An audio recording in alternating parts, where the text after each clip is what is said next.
yeah, we want retribution. Oh yeah, we want retribution. Oh yeah, we want retribution. Yeah, we ran out of patience.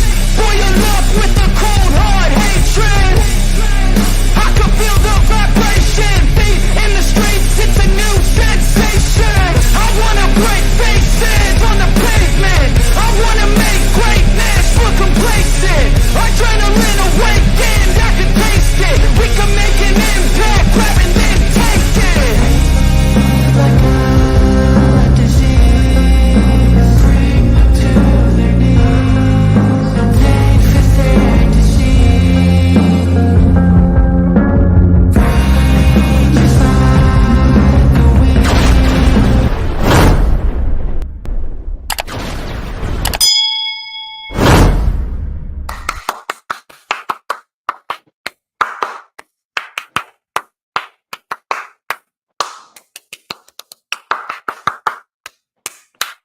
On the seventh day, excuse me, it's not the seventh day. I keep on thinking it's Sunday. Meanwhile, it's Monday. And that was a botch and a fucking half. How about that? But regardless of that, ladies and gentlemen, I'm the one and only DJ Storms, and I would like to welcome each and every single one of you to a very special edition Monday stream. We are streaming live on 4 different platforms across 1, 2, 3, 4, 5, 6, 7 different accounts with a nice wide outreach, rock and rolling, getting down to the nitty and the gritty. I got a beautiful camera, a nice, perfectly sound microphone, and we are getting set to talk about some good old-fashioned pro wrestling, as of course, you already know who I am, Mr. Controversy, and the operator of the best damn Twitter handle known.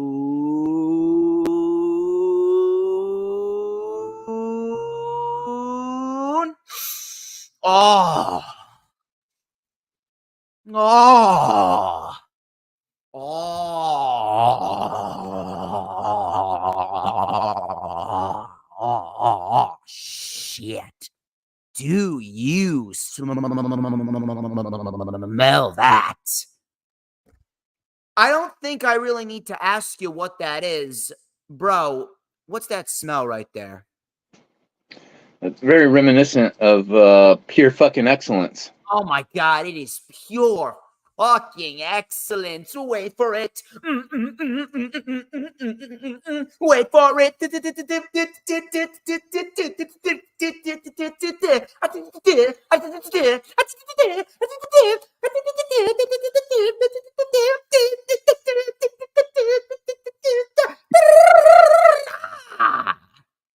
To mankind. And this is the official rewind for AEW WrestleDream 2023, which of course streamed live on Bleacher Report last night from Seattle, Washington, with the 0 hour starting at 7 p.m. Eastern Time. Plenty of good material to discuss, but as you can see, I am not alone. I am not alone. Back with me, by popular demand, first time back since July, and the rewind for Ring of Honor, Death Before Dishonor. He's a loyal DJ Storms posse member. He is a lifelong wrestling fan, and he's been on my channel quite a few times in the last couple of months. Matter of fact, he's actually approaching his 1-year anniversary from when he made his debut on the channel. Please help me welcome back to the eye of the storm, Mr. HooliGrim. How you doing, brother? What's going on, buddy? Thank you for having me, as always. Glad to be here. Getting ready to talk about what a great show last night was. Yeah, I can see you're stealing my fucking gimmick already with these fucking sunglasses. I gotta wear the sunglasses indoors, bro. Yeah, you see, that's what I do to people. I bring out the best in them. I bring out the best in them style-wise and analytical-wise. Anyway, let me tell you something, man. Shows like WrestleDream, what we got last night, it really makes me very, very happy and very, very proud to be a professional wrestling fan. And they've been very, very up and down this year, has AEW. They have a string of very good shows, then they have a string of lackluster shows, and then they have a string of very good shows, back down to lackluster. They're up, they're down, they're all around. They're here, they're there, they're hither and yon. They're all over the place. They've been all over the place this year. There hasn't really been a sense of consistency, but the last couple of weeks, I felt as though they've really been working to get themselves back on the right track, and they've developed a nice, solid string of shows with All In and All Out and Dynamite, Collision, and Grand Slam going into WrestleDream. It seems as though Tony Khan is looking to rev some shit up, and that's exactly what we got with WrestleDream. People were bitching and moaning, complaining left and right, how there's not even 7,000 tickets sold for WrestleDream. And I hear all this fucking bullshit from all these brain dead idiots, these fucking mindless inbreds that want to throw their opinions and throw their 2 cents into the hat on social media, when in reality they don't deserve the oxygen that we breathe. People trying to base the quality of the show off of how many people attended the show, or how many people were actually watching the show, how many people ordered the show, when in reality, they don't focus on quality. They never focus on the quality that is actually given to us from bell to bell. They don't focus on the quality stories that are told both in and out of the ring. And I really think it's about time that people start acknowledging that when it comes to pay-per-views, when it comes to these major shows, when it comes to these special events, Tony Khan always delivers. The dude is untouchable. When it comes to these pay-per-views, the dude is absolutely untouchable. You can make the argument 3 match of the year candidates. Hell, you can make the argument even 4 match of the year candidates. Crowd was hot all night. Seattle actually may be one of my favorite wrestling crowds right now. And from top to bottom, man, dude, this show was spectacular. Absolutely spectacular shit from top to bottom, with probably in the main event, the greatest TNT championship match that we've ever seen. Christian Cage and what he's been doing with Luchasaurus has brought the TNT title back to where it needs to be, and probably one of the best debuts of the modern era, probably the best debut in AEW since when Bryan Danielson and Adam Cole came in legitimately at the same time a mere 2 years ago. Adam Copeland is now All Elite. From top to bottom, man, there was a couple of low periods, especially on the 0 hour. Then again, you can't really judge a pay-per-view on the 0 hour. But for the most part, dude, this show was fantastic. I know that you're probably kicking yourself because you did not get tickets to the event, but give us your thoughts on the overall show. Man, first off, I want to say Seattle, the fans of the Pacific Northwest did me so proud last night. They really brought the energy for most of those main card matches, and truly, yeah, just an epic night, like you were saying, as a pro wrestling fan. Also, just real quick, want to shout out in case they come by to watch. I know a few people were saying they were going to stop by, like MK3 Kratos, Devoted, some of my wrestling buddies that I chat with online. But yeah, Seattle was incredible. And dare I say, I mean, I'm not going to compare them and say that they're the same level as a Chicago or some of the New York crowds, but Seattle every time is right up there. They got to be put in the conversation for some of the best wrestling crowds in the game, in my opinion. I'm very, very happy with what the crowd brought. You wouldn't have even realized that there was only 6,500 people in there. They sounded like 30,000 people. Loud. Yeah, they were loud.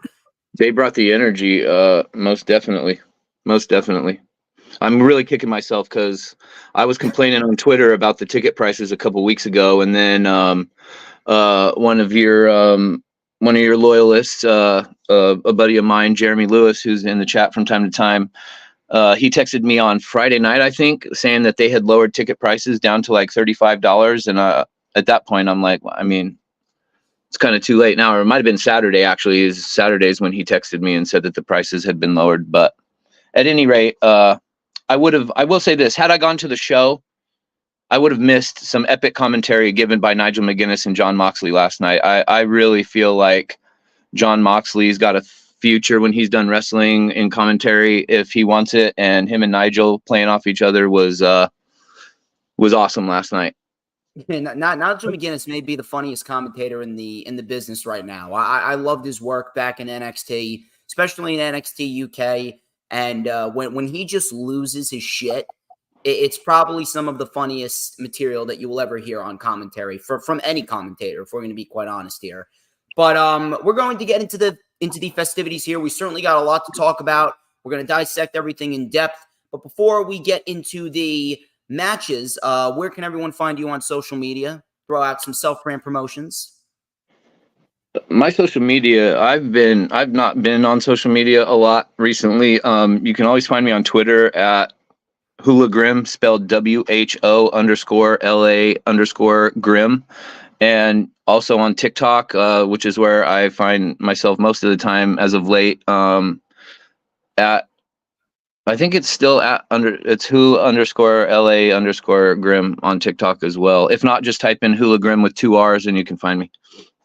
Yeah, I don't think I can bring myself to make a TikTok, man. It's just a sea of stupidity as it is on Twitter, Instagram, and Facebook. I don't have any more social medias than I need to, because if I add more on top of what I already have, I swear to God, I feel like I may get consumed in that, and I don't want to get consumed in social media again. There was a period of my life where I was just so consumed in social media, like towards mid to end of 2019. I was just trying to escape from the fact that my grandfather passed away. I don't really want to go through that again.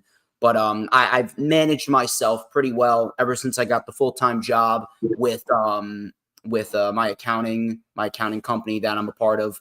But as of right now, for social medias, as far as I go, you can follow me on X, formerly known as Twitter, and Instagram at HistoryMakerDJS. Once again, that is at HistoryMakerDJS, both on Twitter and Instagram. You can also add me on Facebook. You can like the official DJ Storms business page, and I may just send you an invite to join the official DJ Storms Posse group on Facebook. That is. Check out all those links in the description. And then, of course, StormsTakeOver@gmail.com. Plenty of business inquiries to be had. I would like to send out a special thank you to ISPW for allowing me to be a part of 90s WrestleCon last Saturday. And, of course, the wonderful, and I mean the wonderful, ISPW 25-year anniversary. I will have that vlog up for you guys on Wednesday.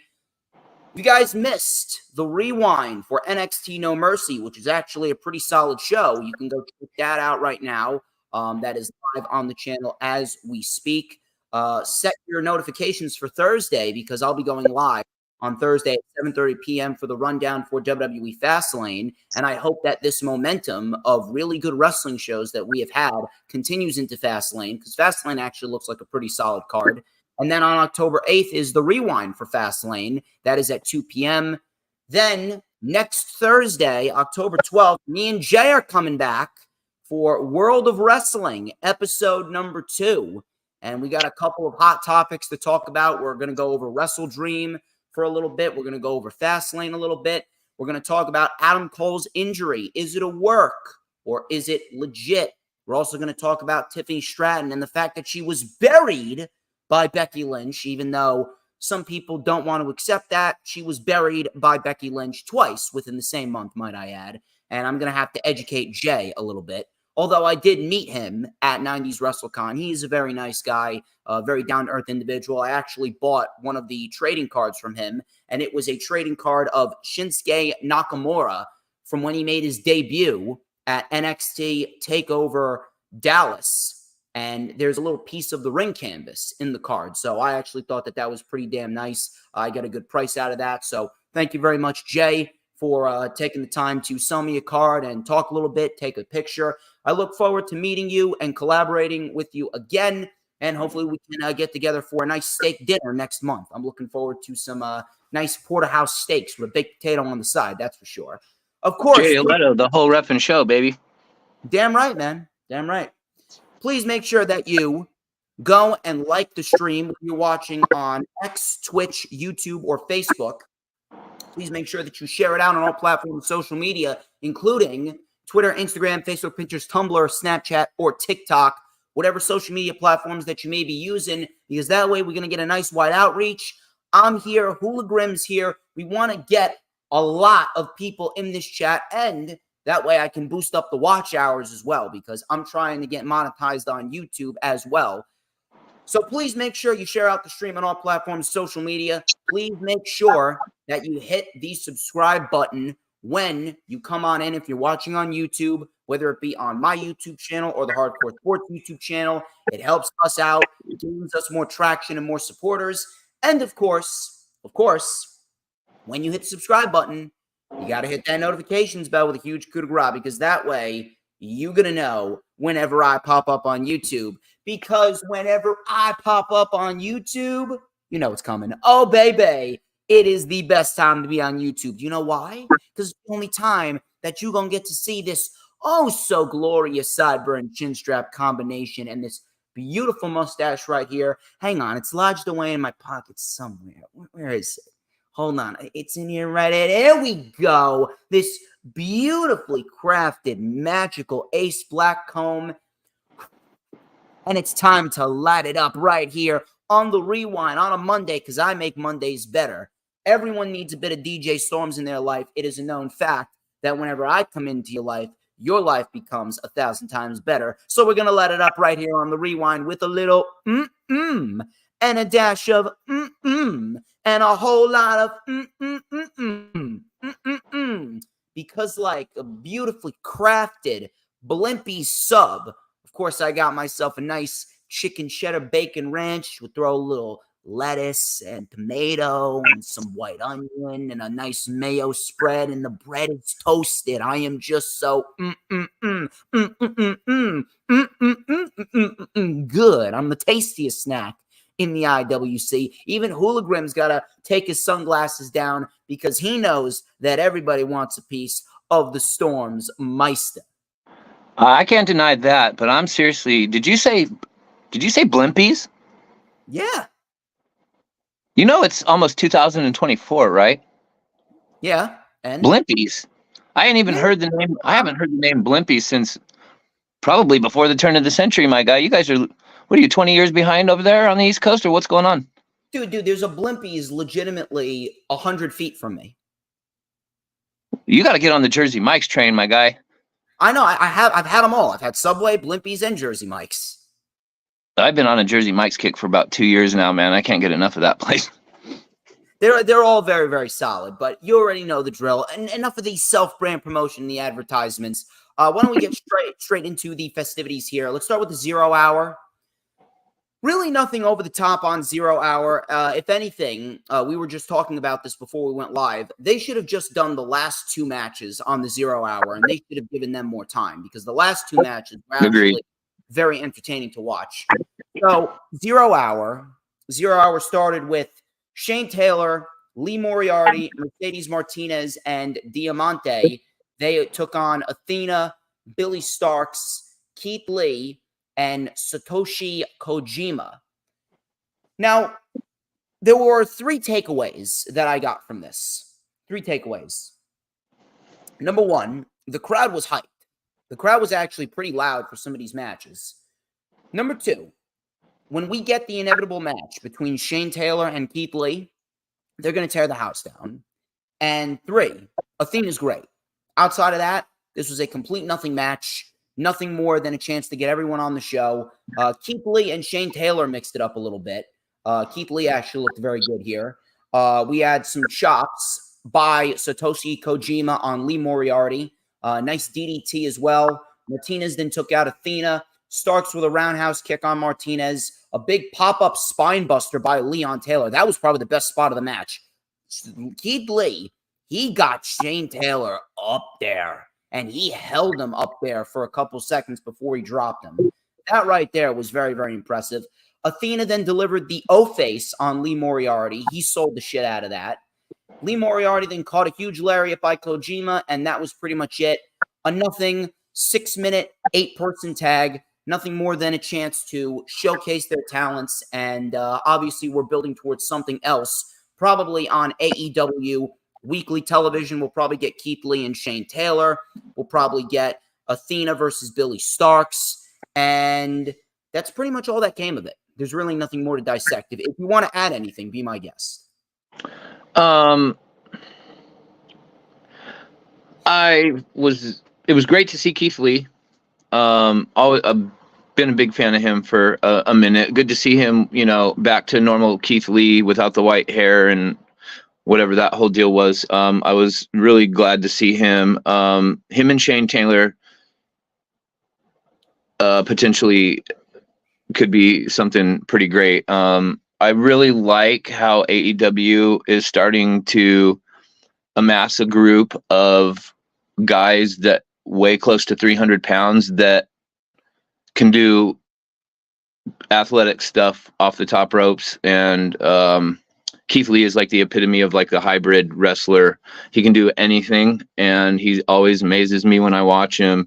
I wasn't a fan of whatever they got. I canceled my Ring of Honor membership last month because I haven't really watched the weekly Ring of Honor in months, to be honest with you. So I don't really know what's going on with Athena, but not seeing her on weekly television, on national TV at least.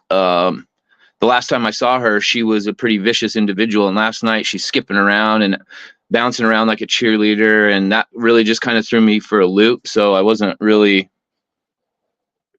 know what's going on with her, but I didn't really like what I saw in terms of the character that they've got her portraying. But she's always great, and like we were saying before the show started, she's the top of the mountain in women's wrestling, in our eyes at least. So the match was what it was. It was just, I didn't really understand what the point of having that.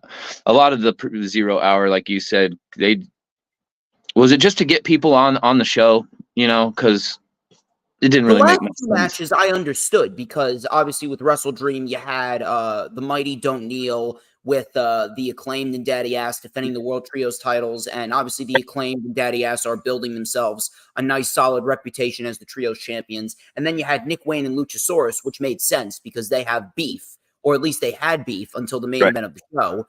But the other two matches, yeah, they were just kind of thrown together. They really didn't mean anything. So I kind of understand what they're doing with Athena and Billy Starks, but I much rather prefer the vicious Athena. I prefer the Athena that was beating the shit out of Willow Nightingale, and Willow Nightingale trying to be the underdog babyface. But it pretty much, it is what it is. It was just a match to try and get everyone a little showcase on WrestleDream, and that was pretty much it. And really nothing of substance at all. Agreed. So then we go into Josh Barnett. My first time seeing Josh Barnett. He took on Claudio Castagnoli. Jon Moxley was out there on commentary. I'm actually glad that Moxley's doing okay. No physical contact, at least for a month, but I'm glad that he's able to walk around and he's able to do his thing, and he's able to be out there with the BCC, because his presence makes things a lot better. So I was actually a little shocked at how Barnett was out wrestling Claudio in the early stages of this match. I actually thought that we were going to get some heavy hits in the early portions of this match, but Josh Barnett was out there wrestling as if he was Timothy Thatcher, which actually kind of threw me for a loop. It was a physical match. I will say that it was physical, but if I'm going to be quite honest with you, it was very boring in the early stages. I understand the whole technical wrestling thing and how it's supposed to be a mat classic, how it's supposed to be less high spots, and it's all supposed to be about these seamless transitions. But if I get too much of that, dude, I get bored. I would like to see some cross bodies. I would like to see some more fast paced action. Stuff like this. It reminds me too much of MMA.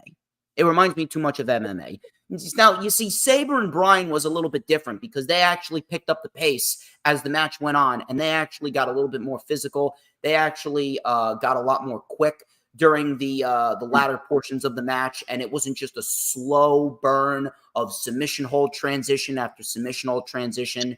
It was physical. This match did get physical at times, but for the most part, it just kind of felt blah. It just kind of felt blah just because technical wrestling, it's a very, very, very acquired taste. It's a very acquired taste, and it's a very, very small niche when it comes to pro wrestling. I hate to use that word. I actually think that people that use the word niche are fucking retards when it comes to wrestling. But in all honesty, like, technical wrestling really is a niche, if we're going to be quite honest here. So there was a lot of submission hold transitions, head cranks, and knee bars. Claudio with some uppercuts. Barnett with an abdominal stretch and a belly-to-belly. Claudio with the swing into a knee bar. Barnett got out. Barnett with some stiff belly-to-belly suplexes. And I did not know this, but Jon Moxley and Josh Barnett actually train, and they spar in his garage, in his driveway. So that right there, that actually kind of took me by surprise. I didn't really know that Josh Barnett and Jon Moxley were such good friends when it came to training.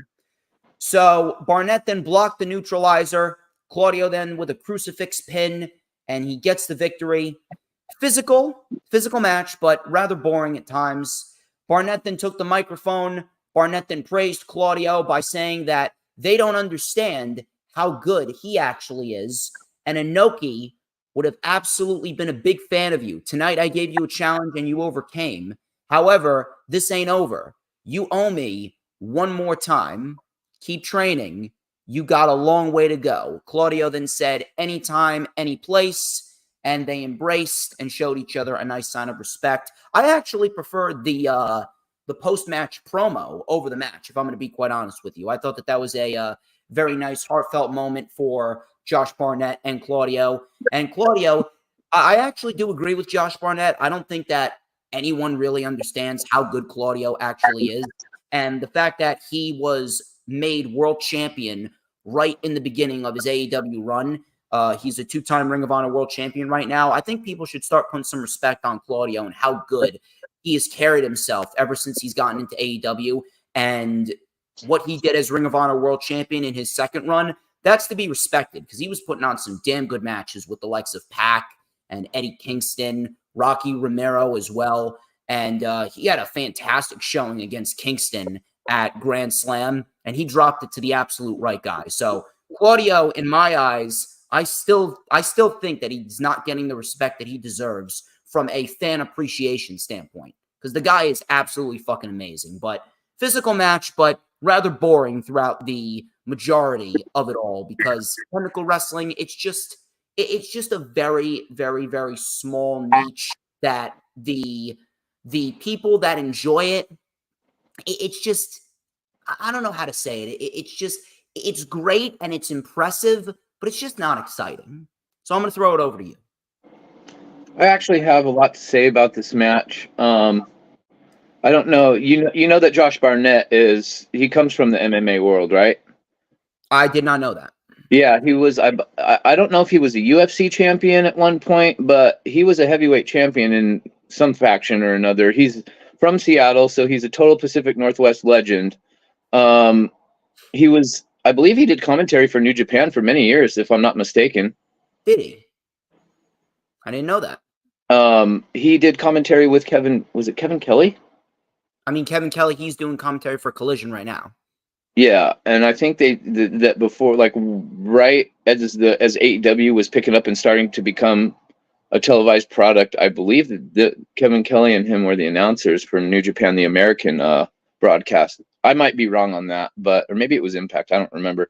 But at any rate, so he's a legend in Seattle, and I get what you're saying about the technical wrestling. For me, I appreciate technical wrestling depending on who's doing it. And I think that someone like a Zack Sabre, he can get me into that type of match. Whereas if I'm watching a superstar and that's not their forte and they do that sort of thing, I'm tuned out. I agree along the lines of what you said about it being a niche. But some people really like that style, especially old heads. I noticed, they appreciate that. I don't mean to cut you off, but if you're going to do that shit in the first 3-4 minutes of the match, fine. But after like the 4 or 5 minute mark, all right, I better start seeing some strikes. I better start seeing some clotheslines. I better start seeing some Hurricane Ranas and crossbodies and tope suicidas. That's what I mean. Like, there's certain portions of the match where you can start out doing that, but you got to pick up the pace later on. You can't just stay at that pace for the entire match. That's why I feel as though it's not as appreciated as many people that enjoy it would want it to be. Yeah, I hear what you're saying on that. I feel like, so here's the takeaway that I had from this match. One, I started thinking, Claudio's not a spring chicken by any stretch of the imagination. I mean, he had a long run in WWE before he even got to AEW. And for him, I feel like I see Claudio a lot, whether it's on TV weekly, at every pay-per-view. I'm like, this guy is wrestling at every show, it seems like. And at his age, I know we all know Cesaro / Claudio as for his physical strength, but I feel like last night was more of a showcase to along the point that you made about fans not really realizing and comprehending how good Claudio is at professional wrestling. I think last night was the first time, like, I think a lot of people probably saw Claudio wrestling like that for the first time, you know, and that's just another dimension to his whole repertoire. Like, he can literally do anything. It really does seem as though Claudio, even in AEW, it just seems like it's two different scenarios. With WWE, he was super talented, but they never capitalized on it. With AEW, they are capitalizing on it, but it seems as though it's such an overbearing amount of talent. It's just so much good talent under one banner that he kind of gets overlooked for other talent that is just as good as him. If not, they're actually inferior to him, but something about them just makes the fans cater to them more than Claudio. That's at least what I'm getting from it. It's the same thing with Keith Lee. Keith Lee is just in the wrong place at the wrong time. There's just so many people in there that unfortunately some people are going to fall by the wayside, and Keith Lee's one of them. But look, I do respect the technical ability of both Claudio and Josh Barnett. It just seems like technical wrestling, I don't know, it's just not for me. I hear you on that. One more thing I'll say real quickly before we move on. I know you said you didn't watch the scrum, but Bryan Danielson was up on the podium at one point, and he was talking about Josh Barnett. And Bryan Danielson also spent a significant amount of time training in his career with Josh Barnett, being from the Pacific Northwest. So they've known each other a long time, and he actually goes into a little more detail on the media scrum about training with Barnett and Moxley and stuff like that. So that was pretty cool to hear Danielson talk about that too.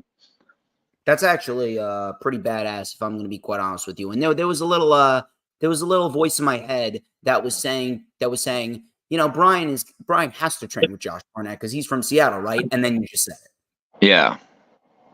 So moving on here, third match on 0 Hour, Luchasaurus and Nick Wayne. And this only went 5 minutes, but this actually made my black heart very happy, seeing Nick Wayne being beaten down by Luchasaurus right in front of his mother, who looks more like his sister than his mother. I thought it was his wife. I know, right? He's 18, Nick Wayne. Married at 18. How about that? But dude, if that's Nick Wayne's mother, my man, I got to get me one of those shirts from Maria Kanellis' website. It says, "I love hot moms." I can understand why Christian Cage slid into her DMs. But so seeing Nick Wayne being beaten to a pulp right in front of his mother, that right there just made me laugh uncontrollably. Shout out to Dan Lehman and Daniel Berry Sports Highlights. Thank you very much for stopping by. So Nick Wayne got German suplex right on the back of his neck. We had a big chop to Nick Wayne by Luchasaurus. Wayne then came back with 2 super kicks and an enziguri. Nick Wayne was then choke slammed over the top rope on the apron right at ringside. It looked absolutely brutal. I thought his spine was shattered. So Nick Wayne was then slung into the barricade right in front of his mother. Wayne then came back with a moonsault off the top for a 2 and that was a very nice 2 count right there by Nick Wayne. So Nick Wayne, I believe he went for Wayne's World, which is the cutter out of the corner. Luchasaurus caught it, rebounded him off the ropes, and delivered a clothesline right to the back of the neck. Fun match. It was a fun match for 5 minutes, but if you ask me, you could have easily had taken the 8-person tag off the show. If you wanted to do 3 matches on the 0 hour, I would have been okay with that. You could have taken the 8-person match off the show, and you could have given those 5 minutes extra to Nick Wayne and Luchasaurus, and that would have actually brought the match up several notches. But I think Nick Wayne has a very bright future. I think that he is just in the same position as Keith Lee right now. There's just a lot of people who are ahead of him, and there's a lot of people who are in positions in which the crowd would rather see them more so than a Nick Wayne. But based on what happened in the main event, I think that that's really going to take him to the next level. And we're going to talk about that when we get to the main event. But fun little match for what it was. Really nothing over the top. And Luchasaurus gets a win over Nick Wayne on the 0 hour. That was pretty much it. If you have anything to add, please speak now. I just a couple of quick things. I totally agree. It was, at the time, I didn't really understand. I just thought to myself, does this really need to be on the pre-show? And after there was a big discussion that I was having with some of my friends before the pay-per-view about whether Adam Copeland was going to debut at the show or not. And I was telling you before we went live, my theory was that they weren't going to have him debut on a tribute show to Inoki, because I thought that's going to completely overshadow the fact that it was a tribute show to the late, great Antonio Inoki. So my feelings going into the match, into the pay-per-view, was that Edge wasn't going to debut. So that was my mentality seeing this match. Now, as everything played out, looking back on it, it was absolutely perfect that they put that match on the pre-show and that they did Luchasaurus and Nick Wayne to kind of set up. I mean, you knew it was going to be a squash match as soon as they both came out. You knew that it was just going to be 5-7 minutes of Nick Wayne just getting absolutely physically abused in every way, shape, or form. But I will say this real quick, and this is going to be a recurring theme of the night as we talk about these matches. AEW's really got to, in my opinion, got to go back and reassess the release German suplexes on guys, because dudes are literally landing with their head tucked and their whole body going up over their head, and someone's going to get legitimately severely injured at some point if they keep throwing these lighter weight guys around and them landing on their back of their necks like that. It looks devastating and brutal, but I mean, we've advanced enough, I think, in the pro wrestling world that we can do things that look impactful and brutal without having to actually fold a guy's neck like that.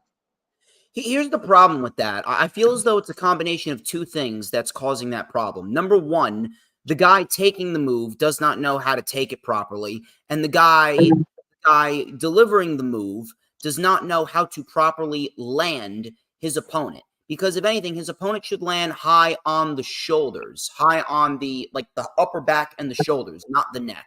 And if they can work out how to do that, things will work out a hell of a lot better.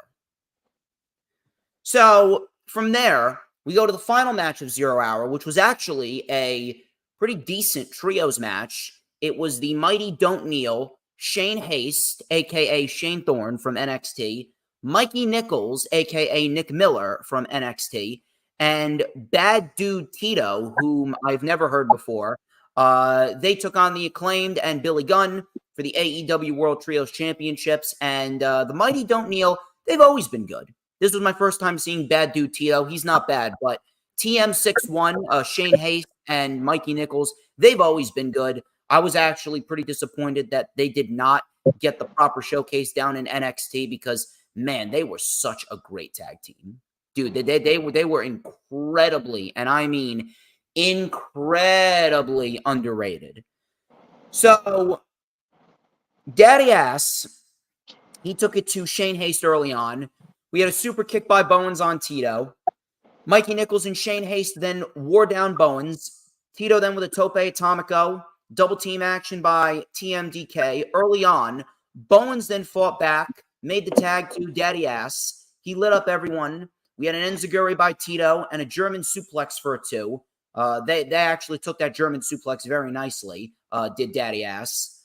Nichols and Haste then with an assisted cannonball on Caster. Then we go into a spinebuster by Tito. That got a 2 count. We had a Famouser by Daddy Ass on Bad Dude Tito. The Arrival, and then the mic drop, and the Acclaimed retain the AEW World Trios Championships. Decent match, probably the best match on the 0 hour, and the Acclaimed and Daddy Ass are establishing themselves as quite the trio. They are defending the titles pretty consistently. They've had some solid matches with Daniel Garcia in 2.0 and the Dark Order and TMDK. So I'm happy that they are being showcased very prominently. And if you're asking me, based on what happened on Rampage, Grand Slam, I definitely believe that the Mogul Embassy is going to be the team to take the titles off of the Acclaimed when the time is right. It's either them or the Blackpool Combat Club. And I'm okay with either one. But if you're asking me, I would go with the Mogul Embassy because I think that the Mogul Embassy should really start benefiting and not just from being aligned with Swerve. They already had a very nice reign as the Ring of Honor World Six-Man Tag Team Champions. I think we can get them on AEW full-time now, and they should be fighting for the AEW World Trios Championships. But let me throw it over to you. Give me your take on this before we move on to the main show. Yeah, I mean, it was a nice match. It was nice to recognize TMDK. I thought that what was the guy's name? What'd you call him? Bad Dude Tito. Certain camera angles during that match, I was looking away from the TV doing, other random things. And a couple of times I looked at my TV and just at a quick glimpse, Bad Dude Tito just looked to me like he reminded me of Superfly Jimmy Snuka, his look with his hair and that ring attire he was wearing. But to see TMDK back, I don't know how long they've been in Ring of Honor for, probably for a while now. Like I said, I haven't really been keeping up on it much lately. But they haven't been in Ring of Honor. They've been in New Japan. Oh, New Japan. Okay, got you. It was nice to see them because I felt like they did not. I know, not Shane Haste, but my mind. Yeah, he got a very bad. I remember he got badly injured in NXT, and he was out. Like right as they were hitting their stride as TM61, he got badly injured, and he was out for over a year, I believe, and that totally killed their momentum. And then when he came back, things just weren't the same. And then he went back to Australia, and Shane Thorne at the time, they tried to do a singles thing with him. Anyways, I was really disappointed and felt like that injury really hindered what could have been an awesome run for them down in NXT. So to see them last night, I put a smile on my face, and it was a good match for what it was. I was entertained. So from there, we go into the main show, and the main show started off with MJF, Maxwell Jacob Friedman versus The Righteous. This was a 2-on-1 handicap match for the Ring of Honor World Tag Team Championships. And I still believe that the Adam Cole injury is a work. And until we get past Full Gear, I don't think that I'm going to deter from that. If we don't see Adam Cole until after Full Gear, I really do believe that this is going to be a work. But I know a lot of people were complaining. A lot of people were bitching and moaning. And, the people like Eric Bischoff and the fucking aging podcasters, these living fossils like Jim Cornette, fucking retarded ass Brad Shepard, and fucking Raj Giri. Fuck you, Raj, by the way. All these people complaining, well, why is MJF not defending the world title on the show? Do you realize that it is a waste of MJF's talent to have him fight the righteous and the Dark Order? That's all I hear. That's all I hear from these fucking inbreds.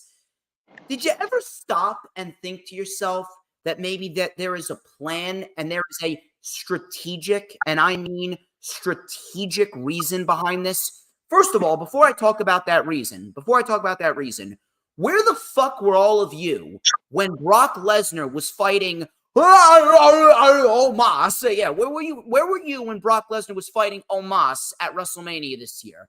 Oh, people were trying to defend that shit. Well, Bray Wyatt, nobody wants to see the Firefly Funhouse shit with Brock Lesnar involved. Yeah, no shit. But Omos, that's even worse. Omos can barely fucking move. You'd be lucky if Omos does a fucking punch correctly. You get Omos and Brock Lesnar at WrestleMania, and everyone and their mother was trying to justify it and bypass it because, WrestleMania's card, it doesn't matter because that looks like the only bad match on the card, so who cares? It's going to be 5 minutes anyway. Where the fuck were you when they booked that match? Matter of fact, where the fuck were you last year when Kevin Owens was feuding with Ezekiel, which was basically Elias without a beard and in Macho Man Randy Savage gear? They feuded for 4 fucking months. Where were you when Kevin Owens was being wasted and his talents were being wasted on fucking Ezekiel? No, you ate that shit up. And you were saying, Kevin Owens can make anything work. It's Kevin Owens. It's so funny seeing Kevin Owens lose his shit over Ezekiel. That's all I heard. See, it just goes to show you. It goes to show you, and it goes to show everyone with a brain, at least, everyone that should be operating like me, everyone that is operating like me, that the majority of the IWC is a bunch of fucking retards. Hypocritical retards right down to the very last letter. Because it's AEW, you come out of the woodworks and you complain. Meanwhile, WWE does this shit time and time again. What about Mustafa Ali and his talents? How many opportunities has Ali been shafted from? And he was supposed to fight Dominic Mysterio and potentially win the North American title. And then what happened? He got fired. Fucking people, I swear to God, it's shit like that really makes me wish I never even started this brand so I would not have to have a social media and be subjected to this utter idiocy. It just pisses me the fuck off, man. I cannot even tell you how much I get pissed off late at night when I'm trying to relax and I'm on my phone and I scroll through Twitter, I scroll through Instagram, I'm looking for some good wrestling news, and then I see all of this shit regarding MJF and how his talents are being wasted. First of all, why would you want to have MJF defend the world title on a pay-per-view just for the simple fact of him defending it on a pay-per-view? If you noticed, every single MJF world title defense has had story behind it. Bryan Danielson has story behind it. The Four Pillars match had story behind it. Hiroshi Tanahashi had story behind it. Adam Cole had story behind it. And Samoa Joe had story behind it. The world title matches that MJF competes in are involved with stories that are built over time. And now they're building a story with Jay White heading into Full Gear. And it's going to be great. It's a very, very fortunate circumstance that he has the Ring of Honor World Tag Team titles because this gives MJF the opportunity to work with some people that he never got to work with and to do some things that you would have never even expected him to do. MJF, as we speak, and we were talking about this before the stream went live, MJF is the most valuable player that AEW has right now. He is the most valuable player in AEW history. He may be one of the most valuable players in pro wrestling history, period. Why would you not want MJF, who right now, everything he touches turns to gold? MJF can do no wrong. There is nothing that he cannot do. If he wakes up one day and decides to sprout wings and fly, he's going to do it. Why would you not want MJF to spread some of that credibility that he has to others around him? He's doing it with Adam Cole. He's doing it with Roderick Strong. He's doing it with the Kingdom. He did it with the Dark Order back at All Out in the tag team match with Adam Cole. And he did it here with the Righteous. Why would you not want new people to get the spotlight? Why would you not want new people to get the opportunity to showcase what they can do and potentially generate some credibility for themselves? But no, you people are conditioned to seeing the same fucking people week in and week out on WWE television. You're conditioned to seeing the same fucking match with Sami Zayn and Kevin Owens taking on some formation of the Judgment Day week in and week out. So I'm sorry that seeing new talent and giving new talent opportunities, I'm sorry that that isn't very familiar in your nature. You need to get with the fucking program. On top of that, this is giving MJF the opportunity to work in matches in which he's protected. This match wasn't a classic by any means, but MJF had the crowd eating out of the palm of his hands. He had him going nuts for a fucking body slam on Dutch. And people are going to remember this match as being the match that MJF beat the Righteous. The Righteous did everything that they could, and they couldn't beat MJF, which is exactly what should have happened because he's the world champion. He should be booked strong. It's not like it was a 20-minute match and the Righteous did all of this crazy damage to MJF. It's not like they hit him with chairs or they put him through tables. It's not like what happened with Samoa Joe at Grand Slam. That was a fucking mugging of MJF, and he came out victorious against Samoa Joe. This was nowhere near that. This is all about protecting your investment. And the fact that he's the Ring of Honor World Tag Team Champions with Adam Cole, this gives MJF the opportunity to work in matches where he does not need to expend as much energy, and he can save the high spots and the crazy shit for the big-time world title matches, but the crowd is still getting their daily dose or their weekly dose or their pay-per-view dose of MJF. It works great for all parties involved. It works great for AEW, it works great for MJF, and it works great for whoever he's in the ring with, because everything that he does, he makes it work.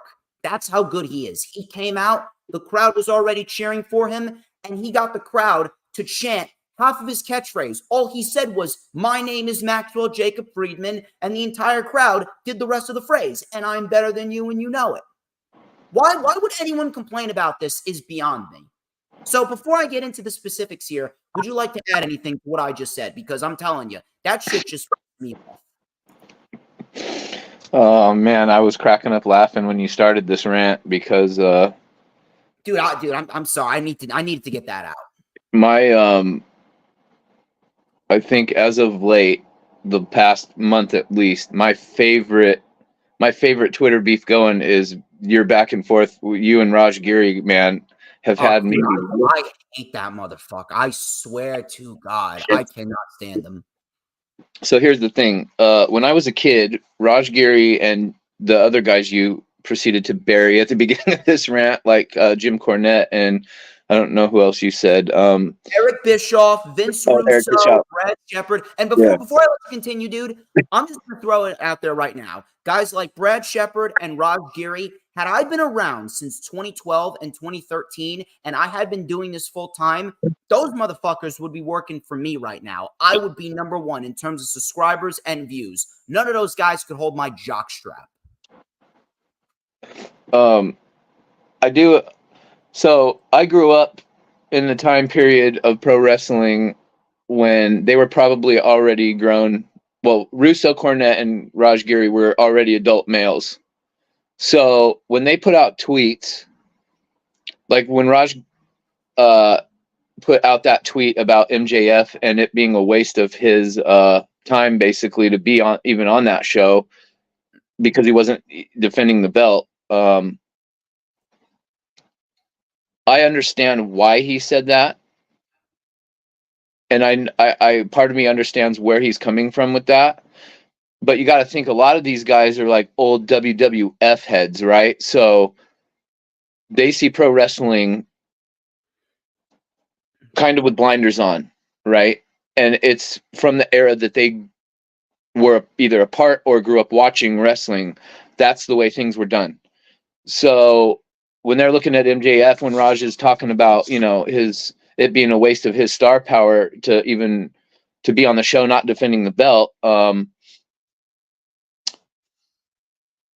I'm a little bit different because I was a kid growing up watching wrestling in that time period, but pro wrestling in my lifetime has evolved so much since then. And when you're not an already established adult, your mind, as you're a kid and you're growing up, your mind and stuff is also changing and you're evolving just as a human being alone. So I think it's easier for me to see both sides of the coin. I can identify with what the old heads say and how they see their pro wrestling. And then I can also identify with the younger generation and how pro wrestling has been in their lifetime. And it's two separate worlds. So when Raj Giri made that tweet and then you responded, I get where both of you guys are coming from. I do kind of agree with you. I don't agree with everything those guys say. But I do tend to side with you more in this regard in terms of I thought it was absolutely necessary that MJF was on the show in some way, shape, or form. Of course not defending the AEW title. That wouldn't have made any sense. There was no build up to no storyline for anybody that he could have possibly faced for the title. So it's a great fortunate circumstance that he's also Ring of Honor tag champions with Cole, because I agree with everything you said about that. It gives him an opportunity to work with guys that aren't normally going to get paired up with the top guy of the company, like a Righteous tag team or, whoever else have you. So it's good in terms of getting some of those guys some exposure. And not everything needs to be, I think, like Raj's comment, like everybody's looking at the world title kind of along the same way that they view Roman Reigns in his title run and the way that he's being booked. It's like Roman's title run sucks. Like post WrestleMania, his title reign has been complete dog shit, man. MJF is wiping the floor with him this year. I just feel like they have this one track mentality about the world champion being up here and then everything else being less than or beneath. No, you can't do that. That's the thing. Like it's 2023. It's not about one guy being above everyone else. It's about the entire roster being built up to be credible, at least in some aspects. Obviously, there's going to be other people that are going to have more credibility than others. But in terms of an overall aspect, you can't just put all your effort into one guy, because if you put all your effort into one guy, then the rest of the show is going to suffer. That's why these fucking people, they just do not evolve with the times. That they do not evolve mentally. And it's that. Are you there? What? Are you there? The screen went black for a few seconds. I'm just making sure everything's all good. No, we're good. We're good. I can see you. But all right. The problem is the fact that it's that diluted mentality that's holding them back. If they were operating in 2023 with a 2023 mentality when it comes to pro wrestling, I guarantee you a lot more people would be more in favor of them and a lot more people would be more supportive of them. The only reason why a lot of those individuals have a lot of followers and a lot of listeners is because the majority of people nowadays, it's like retardation attracts. In 2023, stupidity is the new cool. You take a look at TikTok. 99% of the shit that you see on TikTok is complete and utter retardation, but it gets millions of views. That's the problem. No one has any standards anymore. But the match itself, listen, it wasn't a classic, but for what we got, MJF had this crowd hanging on every single word that he said. It was perfect. Every single thing that he did. It was perfect. It got the crowd. It opened the show kind of with a bang. MJF comes out. The whole crowd is literally. I was thinking to myself, I thought they only sold they sold less than 10,000 tickets. I was shocked like 5,500, I think. I was shocked at how loud the crowd was. Dude, you would have never realized. No. And just seeing MJF come out on the ramp and just like we were talking before we went live, it's just something when you see a kid start out from the beginning and then he ascends up the rankings and the ladder, so to speak. Just seeing MJF in his element last night with the two, the 3 titles on him, man, it's just it was an awesome moment as a pro wrestling fan to just kind of sit there and think back real quick in just a short few years that we've been watching MJF, like look at what this kid's done, and now he is literally the king of the hill. It was an awesome thing to see. If MJF is not a bona fide, if anything, I would not be opposed if MJF, whenever he retires, he should absolutely be an inductee into the inaugural AEW Hall of Fame when they create that. Without a doubt, Jericho is going to be the first inductee. I got a little debate I want to throw at you though, because I was thinking about something you've been saying recently regarding Tiffany Stratton. I know this is an AEW review, but I just want to understand. I want to pick your brain for a second. So you've been saying that Tiffany Stratton's been buried by Becky Lynch a couple of times in the last 30 days, yes, with her losing the title and then losing the rematch. How is your viewpoint that way towards what's going on with Tiffany Stratton and Becky Lynch, as opposed to when we were talking before we went live, I said, I'm not sure how much the Righteous benefited from what happened to them in the ring with MJF yesterday, but you seem to have the opposite opinion of the Righteous and what happened with them and MJF, as opposed to seeing it the same way with Tiffany Stratton while she's in there with a bona fide superstar, and she's, she lost her matches, but at the end of that match on NXT, No Mercy the other night, I had completely when I'm watching, people do their thing live on YouTube and review the show and whatnot, I completely forgot that Tiffany Stratton lost the match. Like, that's how much she was probably one of the most eye-opening things to me of that whole pay-per-view, because I've never seen her wrestle. And just that, she's great, dude. She's fantastic. Listen, I take nothing away from what Becky and Tiffany Stratton did in their. No, I know. I just want to know about how you see it, the way you see it. So here's the difference. It's different in terms of the way that all of these individuals, MJF, the Righteous, Tiffany Stratton, and Becky, it's much different when you compare the positions that they're in, the booking that they have, and the presentation that they've had over the course of the last several months. You take a look at the Righteous. The Righteous is not a team that has had heavy investment by AEW in the last, I would say, year plus. If we're going to talk about heavy investment, Tiffany Stratton has been a heavy, and I mean a heavy investment on WWE's part ever since she made her debut in NXT. She has busted her ass to get better week in and week out. The Righteous, they have not been showcased on AEW television prominently. They are in the embryonic stages of their AEW run. Meanwhile, Tiffany Stratton has been showcased a lot more frequently than the Righteous, and she has been wildly touted as the woman that's going to be legitimately on the same level as the Horsewomen in a couple of years. She is this good at what, 23, 24, right? She was given the NXT Women's Championship in a tournament in probably what was the best women's match of Memorial Day weekend with Lyra Valkyria. I thought that was fantastic, what they did. Very good match. Tiffany Stratton was given the championship, right? Her title reign was absolute dog shit. She was booked horribly.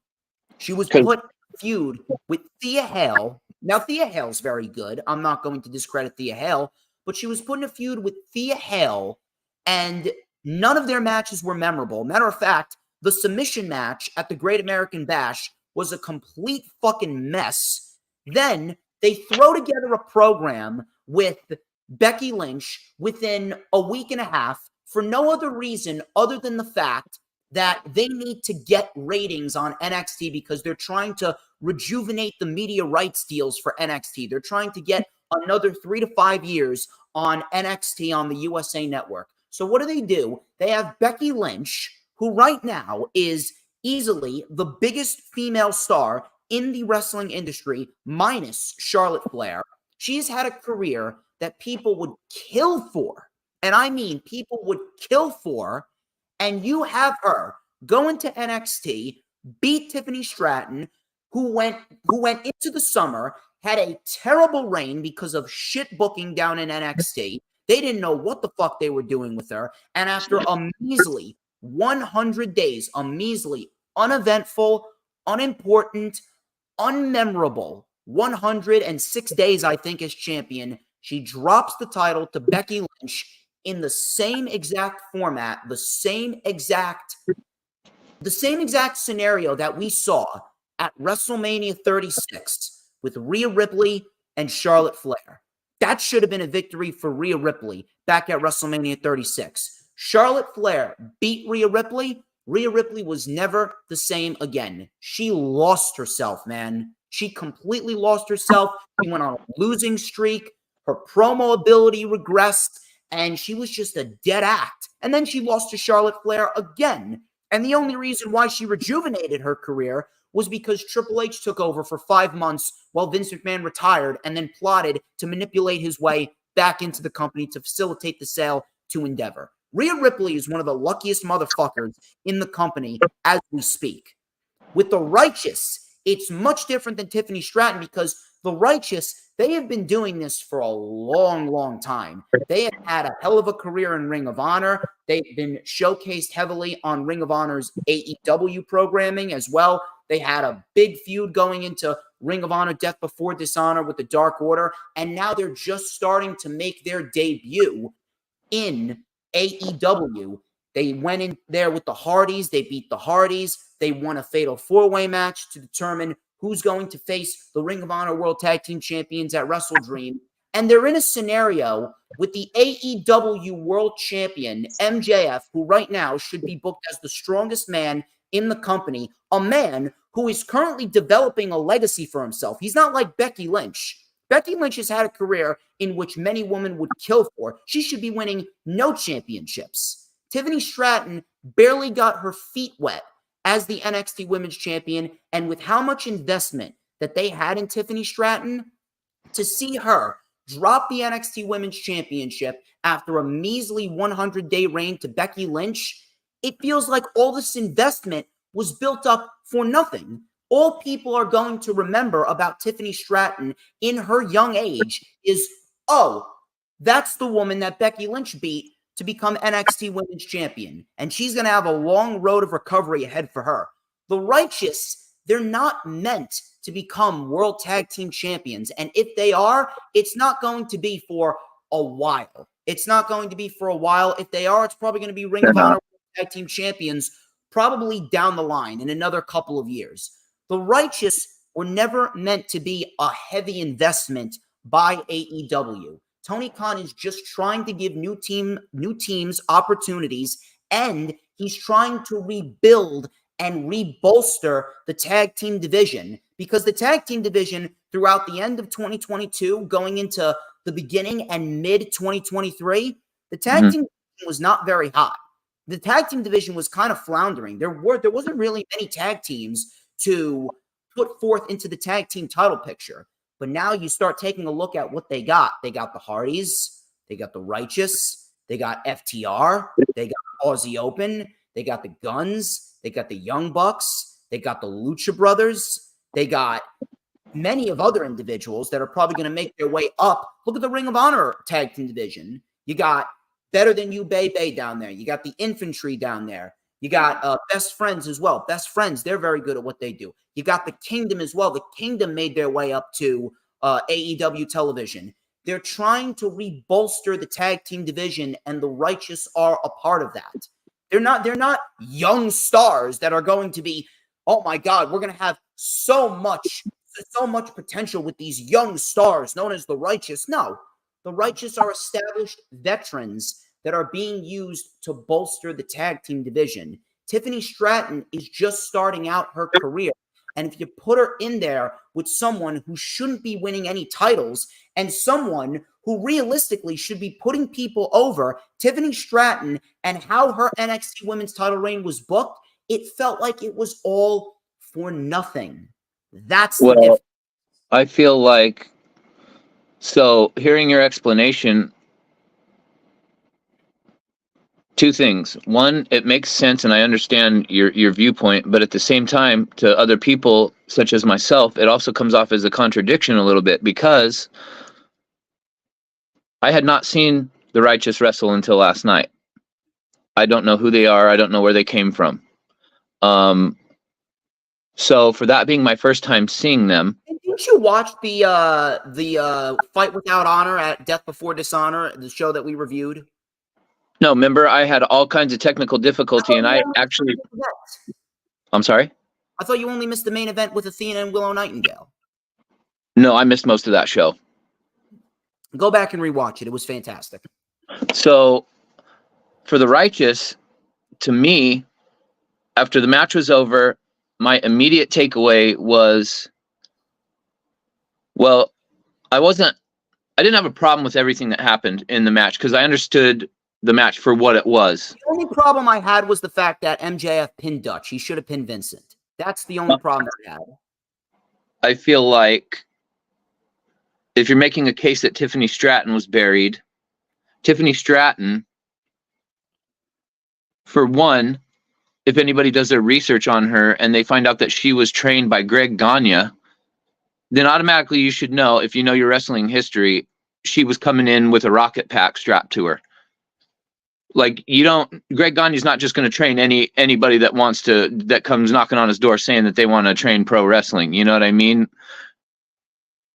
So I knew that Tiffany Stratton is you can just tell by looking at her, like, the only reason why she even had this NXT Women's Championship is for later on down the road, when Michael Cole or whoever's going to be announcing her matches at the time is going to throw that out there, that she was also NXT Women's Champion.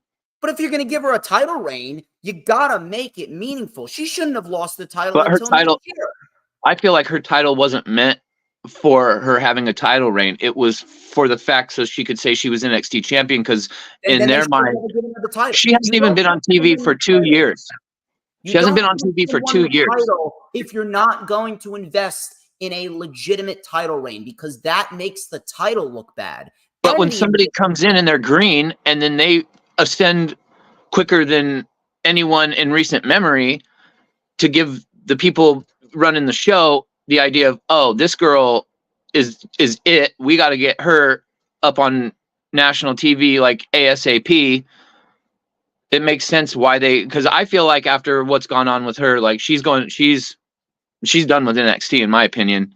But the Righteous, for her to do on the main roster. She does not fit into the main roster plans as of right now. You can't just call her up just for the sake of calling her up. Then she's just going to be like a Candice LeRae. She's barely Candice LeRae. They're not doing shit with her. I just felt like after I saw the Righteous last night, I'm like, okay, I understand what the Righteous are here. They are enhancement. They're an enhancement tag team. That's what they're going to be, because there's no way you're going to just have them come out and just have MJF literally get on the mic and say, I'm going to take you and your head and shove it up your partner's ass, and then actually do it. I mean, that's kind of a burial. No, you see, there's a difference, because it's all about the intent. It's all about the intent. The intent of Tiffany Stratton and the fact that she lost to Becky Lynch was a desperate attempt for WWE to gain ratings on Tuesday nights, which failed, because after the 850,000 viewers that they got when Becky won the title, they went right back to under 650,000 the following week, and Becky was on the show. And I get that. And I'm not saying you're wrong. I just don't think that was the sole. I just don't think, like, you're not wrong. I just don't think that that was the sole purpose, was for a ratings pop. I feel like no. That dude, that was the sole purpose. That is a legit fact, because there were reports that came out about that. But you don't think that the people running WWE have it in mind that this girl is pretty much maxed out all that she can do with what NXT has to offer? Because there's literally, if she had a legit NXT women's title reign, then yes, she would have been maxed out. You take a look at the reigns that title has had: Asuka, Shayna Baszler, Ember Moon, and Sasha Banks and Bayley. We needed reigns like that for Tiffany Stratton. We needed reigns with great women's wrestling matches, rich stories. That was going to be the thing that was going to max Tiffany Stratton out in NXT. And another thing, remember, Tiffany Stratton is the up-and-coming star as the champion. And then you got Becky Lynch as the veteran that should be putting people over. The Righteous were the veterans here. MJF was the young talent that is pretty much becoming one of the greatest stars of all time right before our very eyes. That is another major difference. I just feel like you can't book every champion the same way. Otherwise, it's formulaic and predictable. So it's not being booked the same way, because if a champion's booked the same way, that means that they would have the same stories, they would have the same matches with the same people. No. So Tiffany Stratton, in your mind, should have beaten Becky Lynch the first time and the second time both? Yes. And, if you were going to do a Becky versus Tiffany match, you should have just done it once at No Mercy. You could have had Becky make some appearances on NXT, but if you wanted a big-time matchup for No Mercy, I wouldn't have minded that. But if you're going to have Tiffany Stratton in that position, Tiffany Stratton should have beaten Becky, because a win would have taken Tiffany Stratton up several notches. It's all in the follow-up as well. Because here's the thing. I know some people are going to mention, oh, what about Austin Theory when he beat John Cena? That wasn't Austin Theory's fault, because after the draft, they completely disregarded Austin Theory and put all their effort into the bloodline. And that's the problem with WWE. They put all their effort into one thing, neglect everything else. They're putting all of their effort into these main roster superstars holding NXT championships and neglecting the fact that they have a roster full of talent down there. Dragon Lee and Carmelo Hayes and Dragunov. I'm very happy that Dragunov's the NXT champion right now. I will say that. Noam Dar and Trick Williams, he'll come along when the time is right. Plenty of other people down there. God knows how many people. Wes Lee down there. So many of these individuals that are being shafted because WWE's got to pop ratings on Tuesday night. It's all about the intent. MJF, and here's another thing. It's not like the Righteous went in there and just completely demolished MJF like Samoa Joe did. If that was the case, then it would have been considered more of a burial. But the match went 10 minutes, and the Righteous didn't even do anything crazy. They didn't hit MJF with chairs. They didn't, put him through tables. They didn't use chains or kendo sticks. They didn't beat MJF to within an inch of his life like Joe did. They went in there, and they did their standard moves. MJF went in there, and he was able to get past the Righteous. And hell, he even cheated a bit too. So if anything, if he was able to cheat as well, I mean, if you're going to cheat, then you could kind of make the argument that the Righteous kind of got robbed, because MJF was, grabbing Vince's balls and putting his feet on the rope when he was pinning Dutch. It's just a completely different scenario because of the intent and the way that each of these individuals are presented and the position that they're all in. Because MJF is the one that should be on the rise. The Righteous should be the one. The Righteous should be the ones that are helping others get over. It's the same thing with the Hardys. Like the Hardys, they're in a scenario where they're putting all these other tag teams over. They're giving back to the business. The Hardys, listen, they're great, but they're in no position where they should be champions. They can get a couple wins here and there, but the Hardys should be helping others get over. Same thing with the Righteous, because they're already veterans. Same thing with Becky Lynch. I guess it just remains to be seen what they do with Tiffany Stratton then, because, like I said, if she's main roster bound and they're going to push her and throw her into like the women's title hunt sooner rather than later for her, then her losing to Becky Lynch, to me, in a lot of ways makes sense, because I know you don't watch other podcasters. I do from time to time, but not consistently. The only one that I kind of watch a lot of is JD. And obviously, everybody that knows me on social media knows where I come from. So I'm a big JD guy myself. But that's how I consume most of my weekly wrestling now, is through you guys. And a lot of talk after that match in NXT. I mean, people were really high on Tiffany Stratton, even though she lost. I mean, I don't remember. I am too. Trust me, I am too. I know Tiffany Stratton is great. But the problem is nobody was that fixated on her loss like you were. And I think I don't think it was as damaging. In my opinion, it wasn't her losing, if she's main roster bound, wasn't damaging to her in any way, shape, or form. She was actually so over after that match. Like, people were, including myself, I had never seen her really wrestle until the other night. And I was just like, oh, like, what? Like, who's this? Like, she's got to there's nothing for her to do in NXT because unfortunately Nikita Lyons had that injury and she's been out all year. Nikita Lyons would have been the perfect woman to take the championship off of Tiffany Stratton. They could have, yeah, that was a match that they could have built up. I think that's the way that they were going. They were probably had that, in their thought process before Nikita got injured. But even, I don't know, watching Tiffany Stratton, but you know me, I've been a big Nikita Lyons fan from day one. Yeah. And after that Tiffany Stratton match, I'm like, Nikita Lyons got some work to do. And a match with Tiffany Stratton would have definitely helped that. And Tiffany Stratton had so much other individuals to feud with. She could have gotten another match with Roxanne Perez, potentially a match with Gigi Dolan, potentially another match with Lyra Valkyria, Nikita Lyons when she comes back. I don't mind main roster superstars appearing on NXT from time to time, but the intent behind it is why I get pissed off.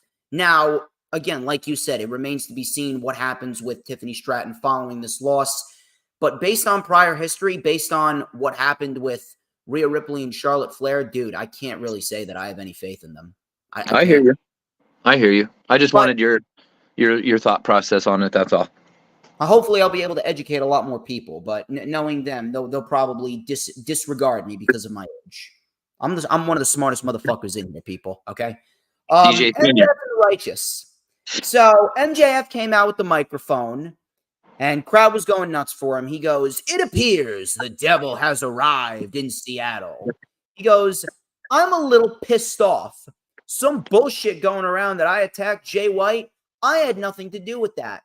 Some schmuck stole my mask, and Adam Cole is hurt." Yeah, sure he is, Max. So he goes, "I'm going to make sure when he comes back that the Ring of Honor World Tag Team titles are waiting for him." And I do have to say, the fact that MJF is the Ring of Honor World Tag Team Champions with Adam Cole, he's doing those titles good as well. So he goes to Dutch. He looks at Dutch and he goes, "Fat boy, I'm going to hit you with a body slam." And that became part of the story throughout the whole match. He goes, "White boy with dreads." Great choice, by the way. I laughed at that. He goes, "I'm going to tie your hair in a bow and shove it up his fat ass because my name is Maxwell Jacob Friedman." He then put the mic to the crowd, and the crowd goes, "And I'm better than you, and you know it." MJF and LA Knight right now, two men that absolutely have the crowds in the palm of their hands. So MJF with an eye poke on Dutch. MJF then got shoved right into a waiting clothesline by Dutch. They swarmed him. Vincent then with a low flatliner. This was actually really, really good. And this goes to show you how good MJF and Adam Cole are. And Adam Cole really isn't even there. And they were getting these guys heat. Vincent did the Adam Cole Bay gesture. And he goes, "You dig what I'm saying, man?" I like what they're doing. I like the Righteous. The Righteous are great at what they do. If you didn't see their match with the Hardys, I would highly encourage you to go out of your way to watch because it wasn't anything special, but they carried themselves very well against the Hardys. So after that, MJF then went for the body slam. Dutch squashed him. Dutch is no small man, by the way. We had a power bomb by Dutch. Vincent with death from above. MJF kicked out. Dutch then with a beautiful boss man slam. That's probably one of my favorite moves from Dutch, the boss man slam. It looked gorgeous. MJF kicked out again. Dutch then brought in a chair. Same with Vincent. The referee was caught up with Dutch and MJF with a testicular claw. And Vincent was looking like he was going to pass out as MJF was squeezing his testicles. MJF tried the fake out. We had another attempt at death from above by Vincent, and he missed. Tag to Dutch. MJF mounted a comeback. MJF with a body slam on Vince. Dutch was then sent headfirst into the buckle. We had 10 punches in the corner by MJF, and MJF then bit Dutch. Not Dutch, excuse me. He bit Vincent in the forehead. MJF then got the crowd hyped up. He delivers a picture-perfect body slam to Dutch. And then, I don't know why I laughed at this shit, but as soon as he did the body slam, he just fell back like he got punched or something. He fell back like his spine just gave out on him. I thought that was hilarious. So the crowd was legitimately chanting "Holy shit" off of the body slam. I was having the time of my life right here watching this shit. So MJF then took Vince and threw him right between Dutch's legs, so he lived up to his promise. MJF then was in position. He got himself in position. He mounted himself for the kangaroo kick. Crowd going absolutely nuts as if it's 80,000 people in Wembley. Double kangaroo kick right on the money. MJF is shaking the ropes like the Ultimate Warrior. Crowd was electric. Heat Seeker on Dutch. Feet on the ropes, and MJF retains. There is nothing that MJF cannot do. He got a body slam over the Righteous. They're very good at what they do. It was quick. It was simple. It was fun, and it was very, very effective. This match did exactly what it needed to do. And in the end, MJF continues to prove to everyone why he is the Wrestler of the Year and why he is the most valuable player that AEW has ever acquired. I'm telling you, I'm literally with this crowd. I legit hang on every single thing that MJF does, and I hang on every single word that he says. He is so good. I understand why people are mad that he isn't defending the world title, but at the same point in time, there comes a time where you really want to protect your investment, and this is a great way to protect your investment where he doesn't have to do much. He can showcase a lot more of his entertainment value, and it's shit like this that's going to get him even more over as a babyface. It's shit so simple, but yet he can get something over so simple as a fucking front drop kick, a kangaroo kick, a body slam. It is so simple, and it works in beautiful favor towards him, and he has done a great job at taking on the babyface role. I didn't really think they could have done it, but he has played the asshole babyface very, very nicely, and the crowd just hangs on everything that he does. It's a beautiful thing to see. It was simple, effective, it was fun for what it was, and it did exactly what it needed to do to start off the show. If you want to add anything else, please speak now, and then we'll move on. You pretty much covered it all. The crowd was hot for this. I was glad to see how this opened the whole main show. It did what it needed to do. They got a little bit of the storyline about, him and Adam Cole going on in there, and used the Righteous to show just how versatile MJF is. Like, there's not one person in pro wrestling that you could stick him in the ring with and he wouldn't figure out a way to make it over with everybody. You know what I mean?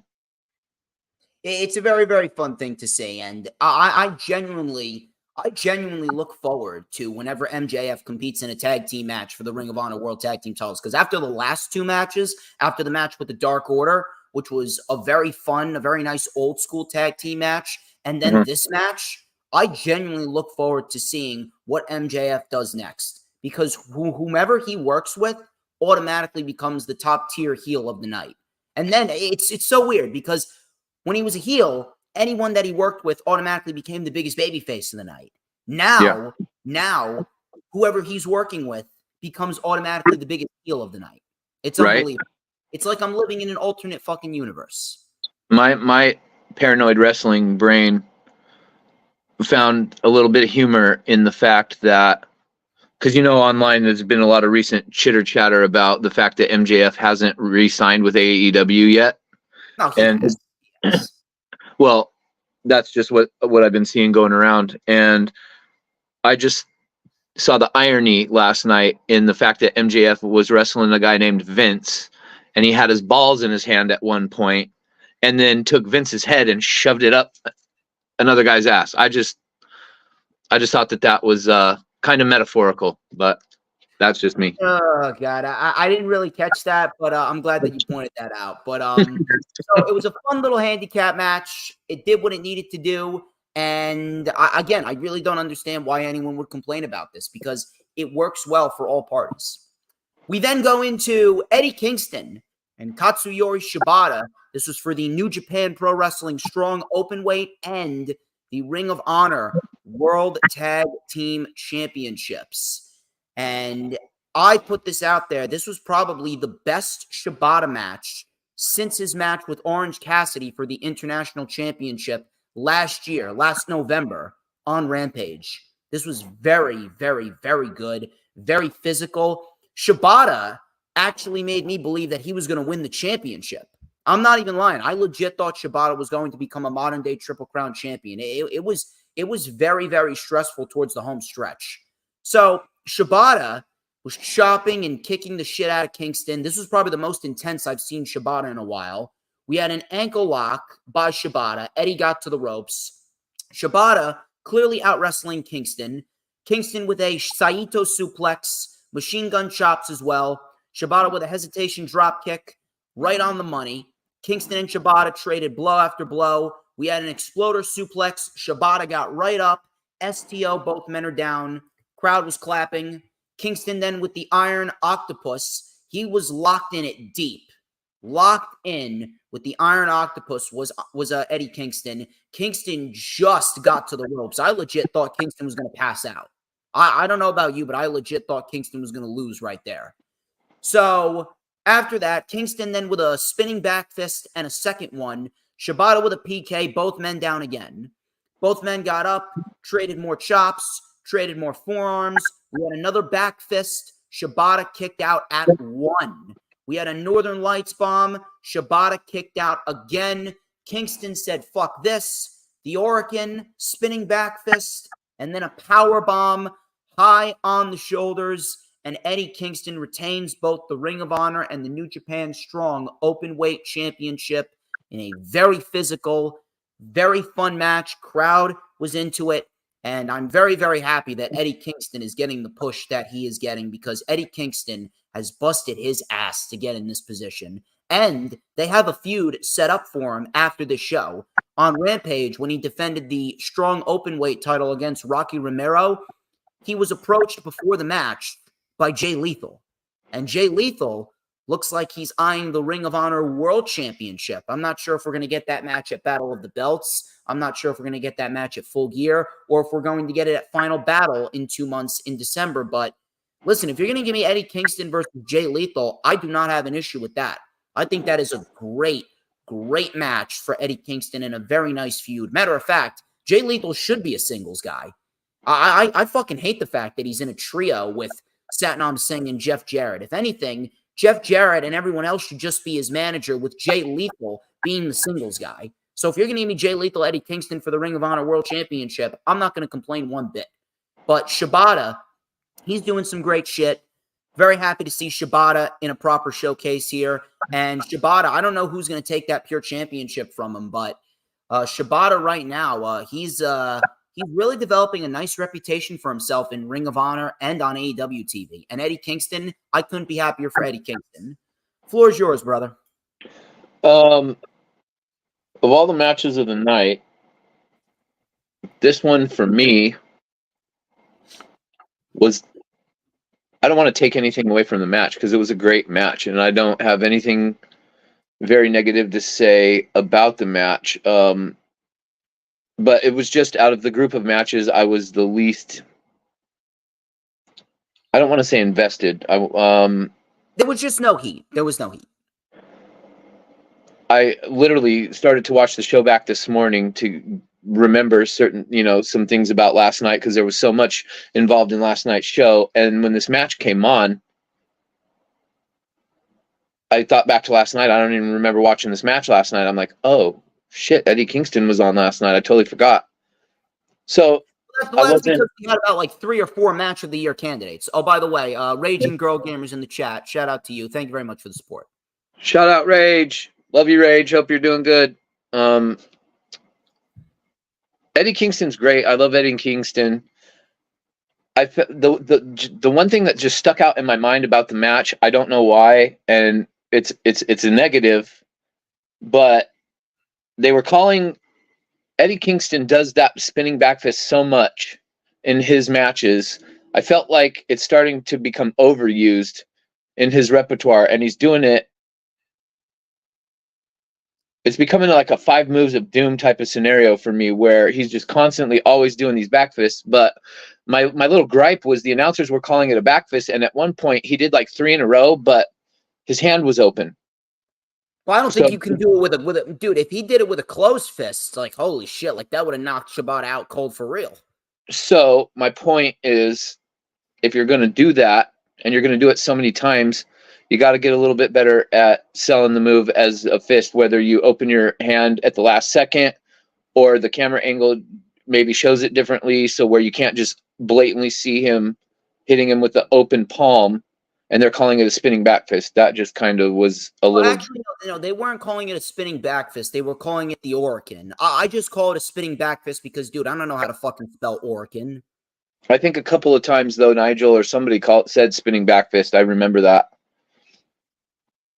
Well, either way, like I understand what you're saying there, because when we look back on this, this was one of the undercard matches of the night. It was fine for what it was, but compared to some of the other matches on the show, like Hangman and Swerve, or Bryan and Sabre, or Christian and Darby, Aussie Open FTR, this clearly was not up there memorability. However, I do believe it was a very nice showcase of both Shibata and Kingston. And yeah, that's the other point I was going to say was I really enjoyed last night. There's a lot of people that aren't familiar with New Japan, and I don't watch New Japan on the regular. I know of some of the bigger names in New Japan over the years just because if you're a wrestling fan and you're on the internet, you're going to hear about an Okada or a Shibata. But I really liked that WrestleDream was almost like a Forbidden Door 1.5. Like when Forbidden Door happened this year. We did have a story too. I'm sorry? Well, we did have some story with this. Forbidden Door was just a Dream pay-per-view. We did have some story with WrestleDream.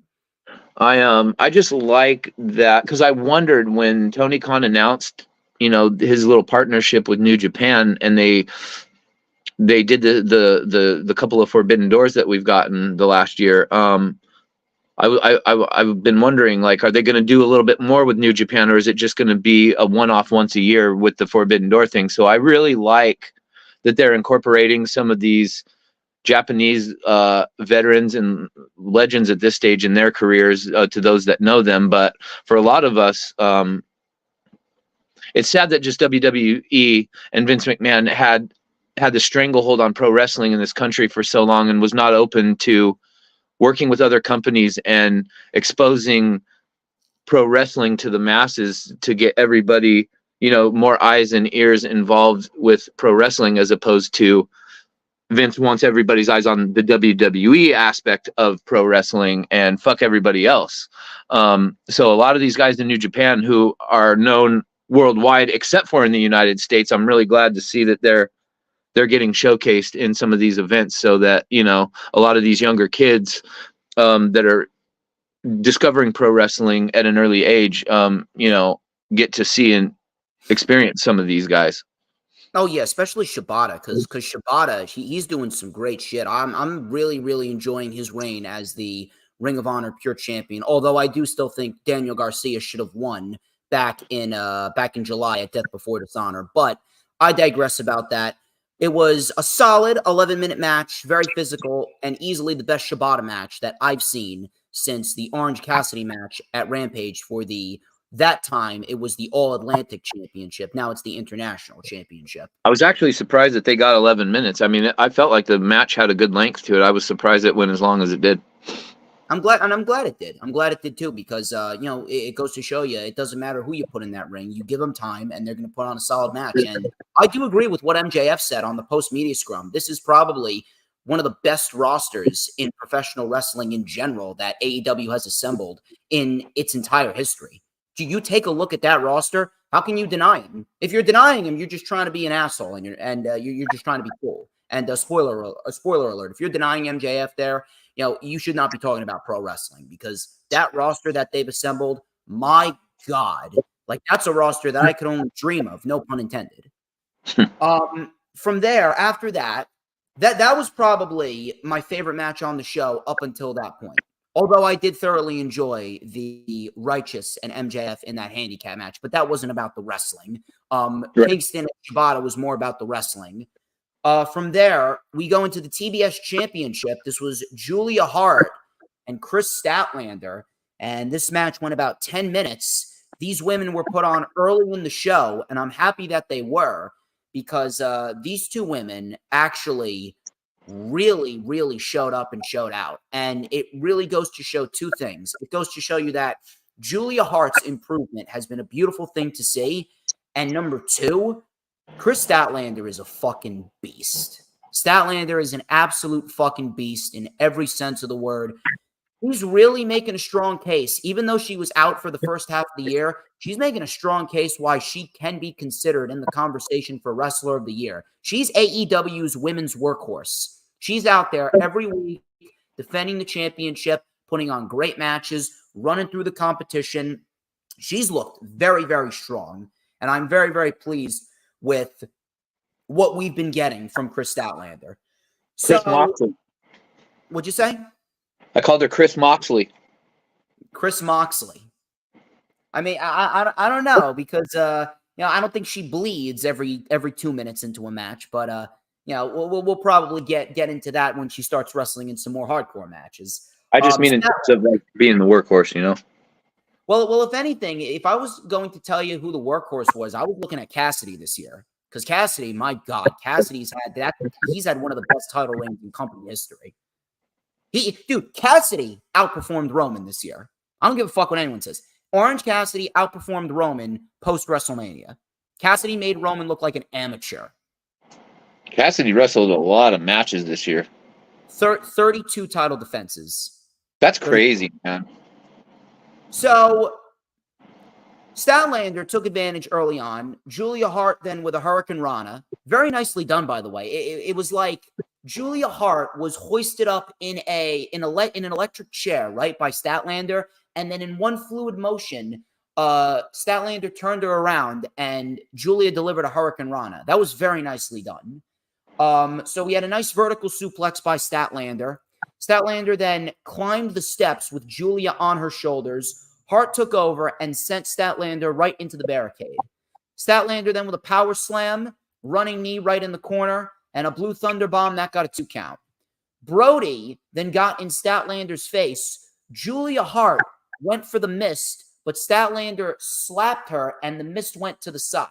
So no mist in the face of Statlander. Statlander and Julia were then up top. Julia then with a beel, she grabbed Statlander by the neck and beeled her backwards over the top, and then she hung upside down. She went for the moonsault. She got the moonsault on the money. It was picture perfect, right on the money. I thought she was going to win. Statlander got her foot on the bottom rope. Julia was distraught. The crowd was chanting, "This is awesome." Statlander was then locked in the Heartless Lock. Statlander powered through it, reversed it, got her in a tombstone position, delivered the tombstone pile driver, picked her back up, hooked the leg. Sunday Night Fever. Statlander retains the TBS championship. Statlander showcases just how good she is, and this was easily Julia Hart's best career match to date. And if anything, we already have Willow Nightingale and Sky Blue being built up as the next top-tier young aspects. I think we can add Julia Hart to that, because Julia Hart has absolutely killed it. And I actually like the fact that they were continuing to push the House of Black on TV with Julia Hart and Brody King, while Buddy Matthews was in Australia and Malachi was recovering from a torn calf. That's why they were out. They were out because Buddy was spending some time with Rhea, which, by the way, congratulations on their engagement. And then Malachi, he was dealing with a minor injury. I believe that they're ready to come back. So if I'm not mistaken, we could very well see the House of Black on TV at some point again in the coming weeks. And if you ask me, I would love to see them in a feud with the Blackpool Combat Club. I think that would be fantastic. But the match with Julia Hart and Chris Statlander was very good. Women showed up tonight. I actually wish it could have gone a little bit longer, but Julia Hart is not at that stage yet, but for where she is right now, she's very good. Statlander retains like she should, and Statlander continues her very, very good TBS Championship title reign. Should be interesting to see what comes of Chris Statlander in the future. As for Julia Hart, I think that she's going to be a background player for the time being, simply because of the fact that the motive here and the main stars are going to be Malachi, Buddy Matthews, and Brody King, because the House of Black, they're going to be in full form sooner rather than later. HooliGrim, what you got for me? It's crazy that one of my biggest takeaways over the weekend, in between NXT No Mercy and WrestleDream, when I keep thinking about what I saw over the past weekend, very quickly coming to mind are these two young women, Tiffany Stratton and Julia Hart. Ironically enough, both of these women combined don't even have 5 years of TV time and experience being on TV in matches. And both of these girls have nailed picture perfect moonsaults that make anything Charlotte Flair has done off the top rope look shameful and disgraceful. And Dude, Charlotte can't even do a fucking crossbody correctly. Oh my God. I'm being like, I'm not using hyperbole. I'm not over exaggerating. Like, when I say that, I legitimately mean those two moonsaults that Tiffany Stratton executed in a row in her match look like she's been wrestling for years and years. She landed on her face on a steel chair. And the spot that the bump she took on the pile of chairs. Oh, I mean, forget that her what does she call her moonsault? The prettiest moonsault ever. Prettiest moonsault ever. Okay. It was, when she was doing that moonsault, I was looking at her form and everything, and I'm like, wow, that's almost better looking in terms of technicality than Io Shirai's, who's got a phenomenal moonsault. But when she landed flat and had her arms out and took them chairs on her chin, that was more impressive than the actual moonsault itself to me. And Julia Hart also, her moonsault, I'm like, how many times do you think Charlotte Flair's done a moonsault in her life, in her career? Like, I have a lot of room to work with. How can you not? It's almost like every time Charlotte Flair does a moonsault, it looks worse than the last time I saw her do a moonsault. How is that possible? Never mind her crossbody. Oh my God. Julia Hart and Tiffany Stratton's aerial maneuvers are coming along very nicely. Yeah. Those two women should easily be the future of the business. I see big things for both. And I wasn't big on Julia Hart like you were, and I think JD was also been big on Julia Hart. I wasn't big on Julia Hart. I just saw her as a manager. Like, when she was with the Varsity Blondes, I thought, okay, they're going the like copycat Alexa Bliss route, which they didn't really do because she wasn't really a talking piece when she was with the Varsity Blondes. She was just kind of there. And then they transitioned her to the House of Black, which was a great move on their part. And it's allowed her to start to get into her own and kind of figure herself out and the direction that she's headed in the industry, which has been a very surprising from my perspective, has been surprising because she was not somebody that I was looking at when I first saw her. I wasn't thinking, like in a year and a half from now, we're going to be talking about the match she had with the one of the champions in the company. So props to her, big time. So, who can you see taking the title off of Statlander before we move on? I know in the media. I don't know. I wouldn't mind Tony. Tony Storm is believable. I wouldn't mind Willow. I wouldn't mind if they have Willow beat Athena, and then Athena and Chris Statlander, they mix it up, because holy shit, like, that is a match of the year candidate for the women waiting to happen right there. I was going to say, in the media scrum, Chris Statlander brought up Athena, and because one of the reporters was asking her who she's looking forward to facing within the company and outside of the company, and the first name out of her mouth was Athena. And Athena's so good. Like, she's got to get to weekly television, and having a feud with Statlander would be a nice thing to see. I think that they'd have some killer matches. Right now, though, like, I don't even know who the fuck is going to beat Athena, because Athena right now, dude, she's running through everyone. Diamante, Mercedes Martinez, Yuka Sakazaki, Willow Nightingale, Angelina Love, and she's fighting legit Layla Hirsch next week on Ring of Honor. Billy Stark, Sky Blue, Kiera Hogan, dude, she's beating everybody. So we got a Billy Starks on one company and a Zoe Starks on the other. Is that right? Zoe Stark. Oh, okay. Sorry. I didn't know if they were related or what. On AEW television. I prefer Tony Stark, but that's just me. Well, we'll talk about Ricky Starks in a little bit because his match is coming up. Fatal 4-Way, #1 contenders match for a shot at the AEW World Tag Team titles. This was Young Bucks, the Guns, the Lucha Brothers, and Orange Cassidy and Hook. Some people were fearful of Rey Fenix because he was not seen throughout the rest of the match. According to reports, I believe from Alvarez, Phoenix is okay. Phoenix is okay. The injury was not legit. It was an angle because they want to protect him because he's got a match with Matt Jackson on not Matt Jackson, Nick Jackson. Yeah. Nick Jackson on the 4-year anniversary of Dynamite for the international title, and he was a little banged up. So they wanted to protect him, which I completely understand. And if anything, I do give them props for looking out for his health. But this match was very fun, very chaotic. I just didn't understand the outcome. It had the absolute wrong outcome. And there was 2 reasons that I could think of as to why the Bucks won this. One reason was put to bed later on in the night. The second reason, I kind of get where they're coming from. We'll talk about that in a little bit, but I really don't like the fact that it had to be the Bucks. And here's the thing: the Bucks have actually been very good in the last year. The Bucks have the Elite in general, like Hangman and Omega, Matt and Nick. Dude, they've been putting everyone over this past year. The Young Bucks put over Top Flight, and then they put over Bullet Club Gold. They put over FTR. They put over House of Black. Kenny Omega put over Will Ospreay. He put over Takeshita twice, 3 times actually, if you want to count WrestleDream. Hangman Page put over Swerve. Hangman hasn't been a champion in a year.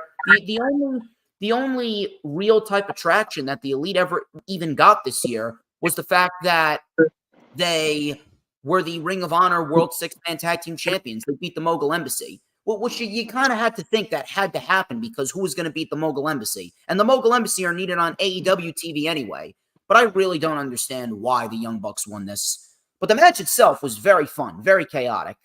So Cassidy and Phoenix mixed it up a bit. Phoenix was sent into the barricade, and he was never seen again. So the Guns then attacked. The crowd was chanting "Ass Boys," and it was pretty loud. Loud "Ass Boys" chant. We had a drop kick by Colton. Colton, I gotta say, dude, Colton has a very nice drop kick. Very, very nice. Cassidy then tagged in Hook. He stood toe-to-toe with Matt Jackson. They traded Northern Lights suplexes back and forth. We had a T-bone suplex by Hook. Double suplex by Cassidy and Hook to the Guns. Penta then lit up the Guns. The Guns then isolated Hook.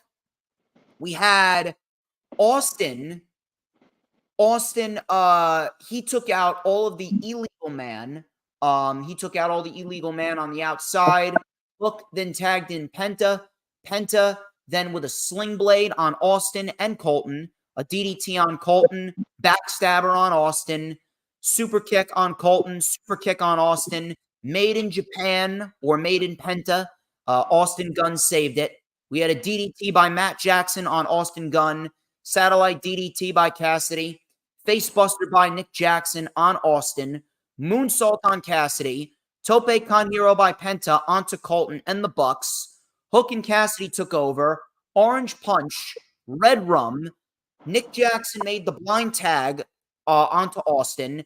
And as Hook had the Red Rum locked in on Austin Gunn, Nick Jackson with a 450 onto both men, which looked very, very nice. That got a 2 count. We had some double team action, pile drivers, and a widow's peak. It was this crazy move right here. So Penta had Cassidy in a pile driver, and he had Hook on his back.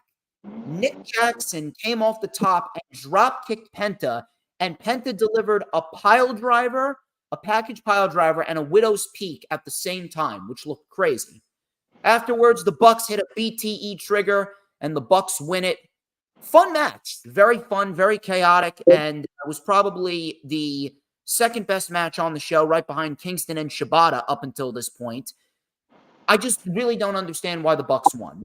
Now, the first reason I thought of was, okay, you know what? Maybe we're going to get new AEW World Tag Team Champions. Maybe Aussie Open are going to beat FTR, and maybe we're going to build towards Aussie Open and the Young Bucks at Full Gear, which, let me tell you something. If Aussie Open won, I would have marked out. I'm a big Aussie Open guy. You already know this. So I was talking about it with you on the Death Before Dishonor rewind when Aussie Open won the Ring of Honor World Tag Team titles. I'm still kind of pissed that they didn't get a legit reign with them. But I'm a big Aussie Open guy. I would have marked out if Aussie Open won. That didn't happen. The second reason that I can think of is, well, you know what? They got Title Tuesday coming up on October 10th. And on Title Tuesday, you got Saraya and Hikaru Shida for the women's title. And they just announced Adam Copeland versus Luchasaurus. And that's going to be Adam Copeland's debut. I don't know about you, but maybe they're trying to build up that show so that way they can get a solid amount of ratings on that show. And the third big match that they're going to put on that show is FTR Young Bucks part number 4. That's the only reason. That's the only other reason that I can think of. Other than that, I do not know why the Bucks won. If anything, I would have either given it to the Guns or I would have given it to Orange Cassidy and Hook.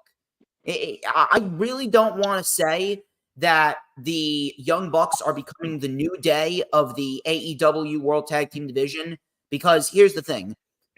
They've only won the tag team titles twice. It's not like the New Day where they were fucking 12-time tag team champions within a fucking 5-year time period. It's not like that. But after being so good this year, it's very, very hard for me to see the Bucks in a position where they're fighting for the titles again, especially after what happened at Wembley. I understand that FTR and the Bucks, they're going to be a fight forever type of feud. That program is never going to end. They're going to fight for as long as they can.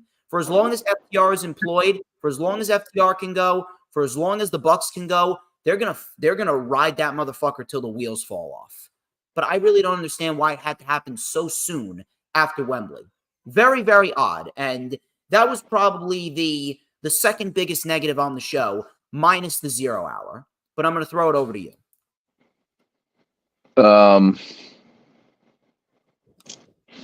Yeah, unfortunately, the outcome of this match left a sour taste in my mouth. Good match, but again, I really don't understand why the Bucks won. The outcome completely took away from how fun that match was and how chaotic I wouldn't go that far. No, I would, and I'm gonna, because to me, now, let me start this off when I say that when AEW started gaining momentum and they first became a thing, they first got on TV, the first Funko Pops I ever bought were the Young Bucks. Really? I got more Young Bucks t-shirts than any other AEW wrestler. I'm going to get Ciampa right now. Now, this would be a great match. DIY versus the Bucks. I want to see that. So, coming into AEW, I was a big Young Bucks guy. I'm no longer a fan of the Bucks. I 100% believe with every fiber in my body, after some of the stuff I read online regarding the whole CM Punk fiasco, I believe that they used their status as EVPs to set Phil Brooks up, and that's knowing his ego and his anger being so easily triggered. I feel like they knew they had a game plan and they knew exactly how to get him out of the company, and because of that, I think when I watch their matches now, I don't view them the same as I used to. I haven't worn any of their shirts since all this drama happened.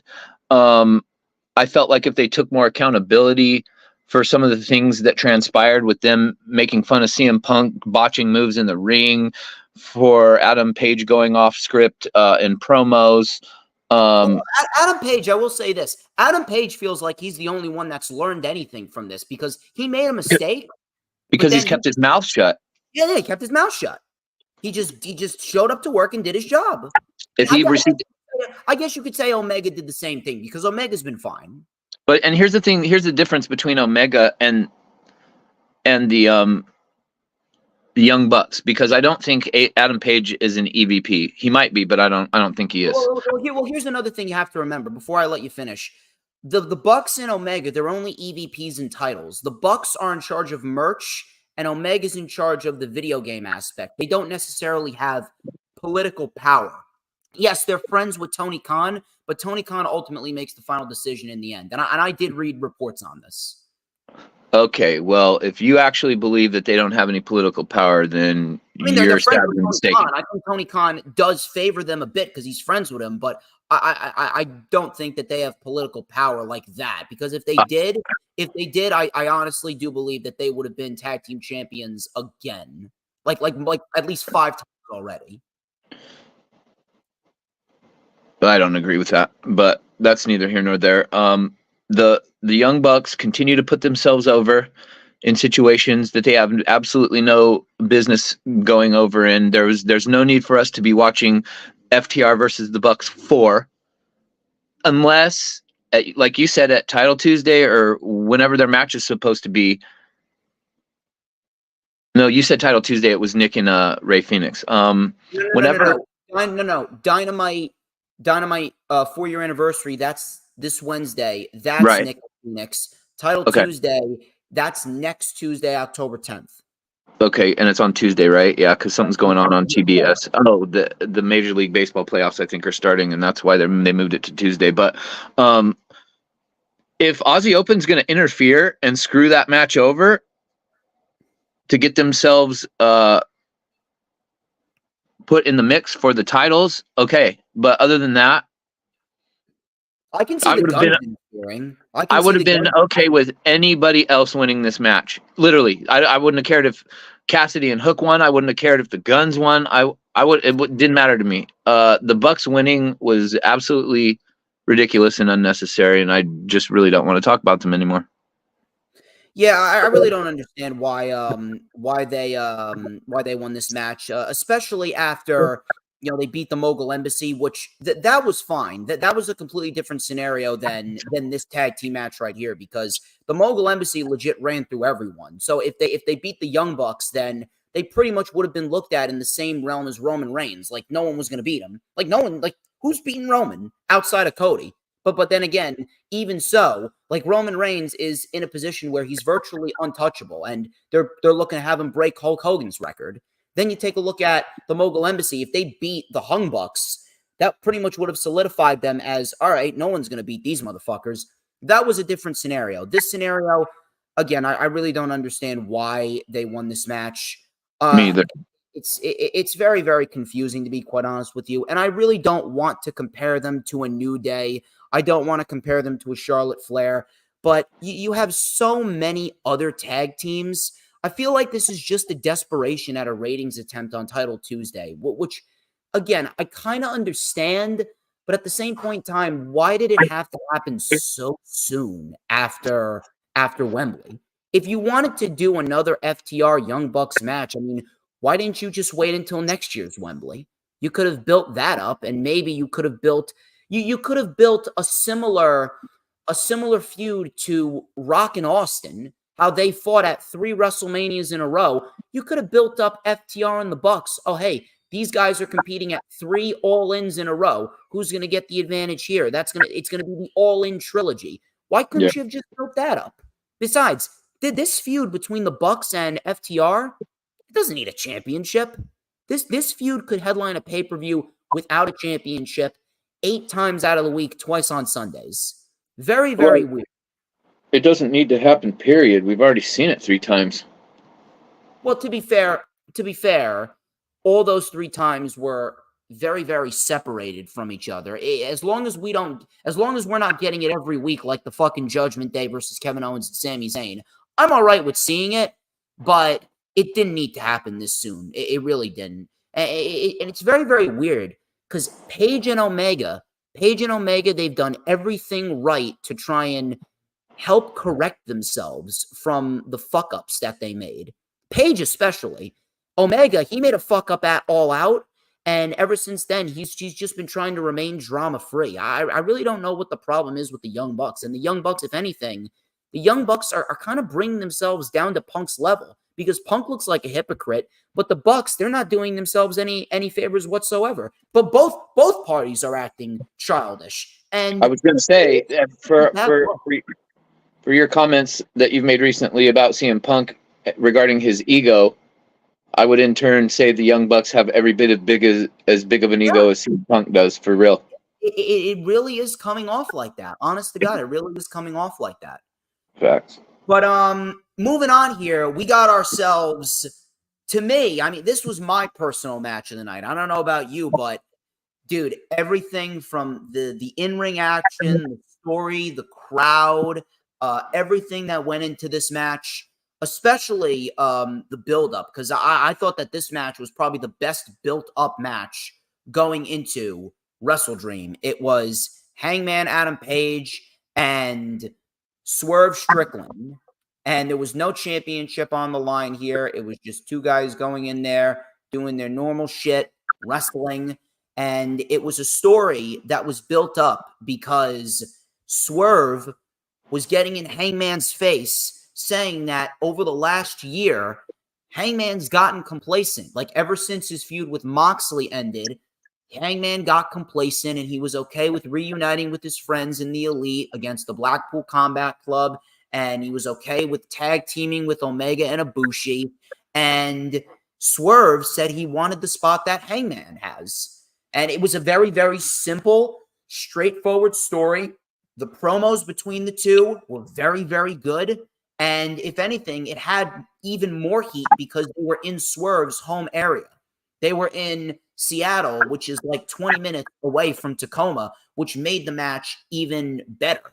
So Swerve, he came out. Nana was doing the dance, and I don't know what it is, but the fact that Swerve comes out there and he's just fucking stone-faced, and he's walking around, he's looking around, he's not smiling, he's not laughing, he's just looking around with this blank expression, stone-faced, and Nana's behind him going, I don't know what it is, but dude, I fucking love that shit.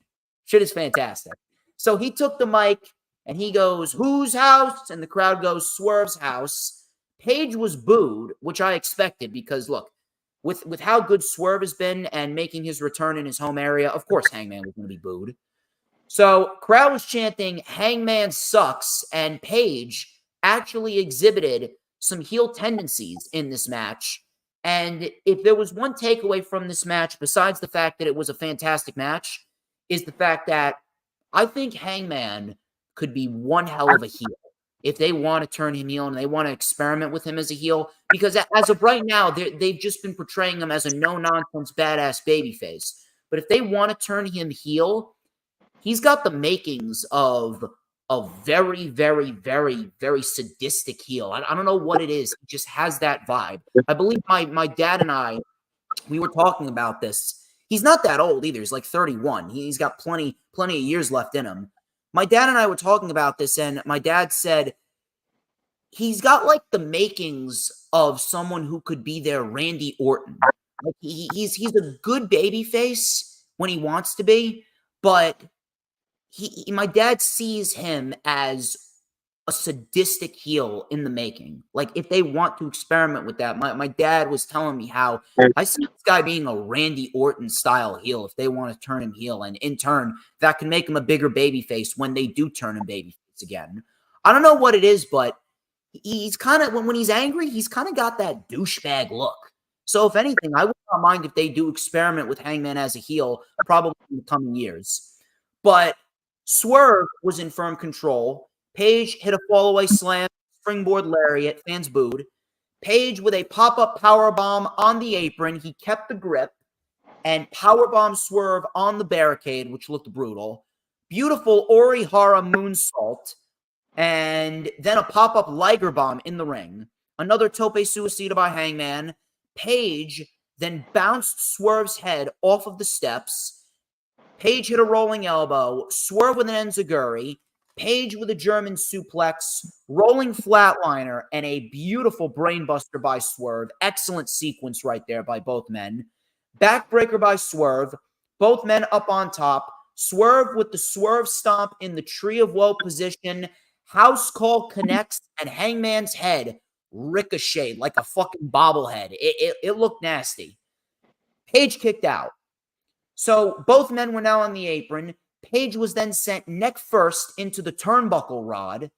Page then with a dead eye on the steps. Beautifully done.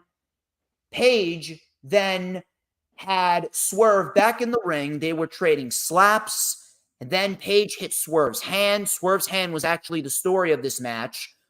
Swerve, I believe he had his hand crushed by Hangman or stomped by Hangman. I can't remember where he injured his hand, but I believe it was the left hand that was the problem for Swerve. So then Page went for the buckshot, but it was countered. Swerve then beat Hangman's arm, and he then snapped his arm back, which I really couldn't keep my eyes on this. I really couldn't keep my eyes on this for much longer. Because, I think I may have turned away at the last second, but then I ended up watching it back on social media. Hangman's arm went, his arm touched his back. I think his arm may have touched his back. I know that Penta does the arm snap, but when Penta does the arm snap, it actually looks a lot safer than what Swerve did. I don't know if I heard a pop or not, but I swear I did, bro. I swear I heard it. I don't know how the fuck. I don't know if Swerve snuck in a thigh slap to make that sound or what, because I didn't see him do it. But I agree with what you said. I thought of Penta and him and Lucha Underground doing the arm snap, and I thought whatever Swerve just did looked way more disgusting and way more realistic looking. It made Penta look like fucking child's play. Yeah, it looked like he really. When I see people getting their arms in chicken wings and stuff, and I don't know, man, that it was tough to. Through joint manipulation. I mean, as he was building up to snapping that arm, I was like, oh no. And then when he did the motion, I looked away, bro, because I have a hard time watching people's limbs snap, bro. I can't do it. Page has got some balls to take that shit. If they went over that, Page has got some balls on him to take that shit. Because you want to talk about a sinister heel. I mean, what Swerve was doing last night was incredible. Swerve's amazing. Swerve's fucking great. So Swerve said, fuck this. Fuck the doctors. So Doc Samson was trying to check on Adam Page. Swerve said, fuck this. Swerve stomp on the apron. Crowd was chanting, holy shit. Swerve then with a 450 on the arm, which looked even more brutal. He snapped the arm, and then he does a fucking 450 on the fucking arm. Page kicked out. I don't know fucking how. Me either. So, armbar locked in. Page got his leg on the bottom rope. Page then with a huge, and I mean a huge lariat. Swerve tried for the armbar. Page got out. Snap German by Swerve. Swerve stomp missed. Buckshot lariat, but Page did it with the bad arm. He could not capitalize. He covered. Nana put Swerve's foot on the rope. The referee ejected Prince Nana.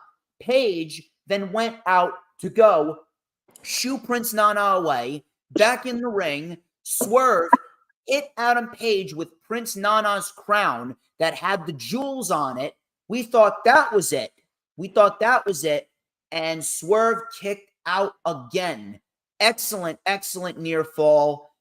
All of a sudden, Swerve then says, all right, if this motherfucker wants to stay alive, all right, I'm just going hog wild and I'm going WWE 2K online player. House call. Second house call. Hook the arm. JML driver. 1, 2, 3. Swerve Strickland wins what was easily the biggest match of his life, and perhaps the best Swerve Strickland match that I have ever fucking seen. Swerve Strickland has carried himself like a main event talent all year. This has been a great year for him, and dude, he hasn't even won any titles yet. And if he's this good in the position that he's in right now, I would not be opposed if Swerve is a challenger for MJF. Hell, I wouldn't even be opposed if Swerve beats MJF. If there's one guy that can become the first black AEW world champion, Swerve is the perfect guy, dude. Swerve has just excelled at everything that he has done. This year has been a breakout year for him. And Page, he did everything that he needed to do to get Swerve over. I know you don't like him, man, but at the end of the day, when it comes down to it, Adam Page, you can always rely on him to deliver a banger match. And on top of that, when it comes time to do the job, Hangman Page is more than willing to go out of his way to do the job. And he did everything that he needed to do to get Swerve over. This was a fucking excellent match. Match of the year candidate for sure. It's going to be very, very hard for me because there's a lot of matches coming from AEW side of things that I'm going to have to think about what I want to put on my top 10 for the year. But man, this match is up there. And it was a mega victory for Swerve. I could not be happier, and I could not be proud of both of these guys. And Swerve, guy's a fucking stud.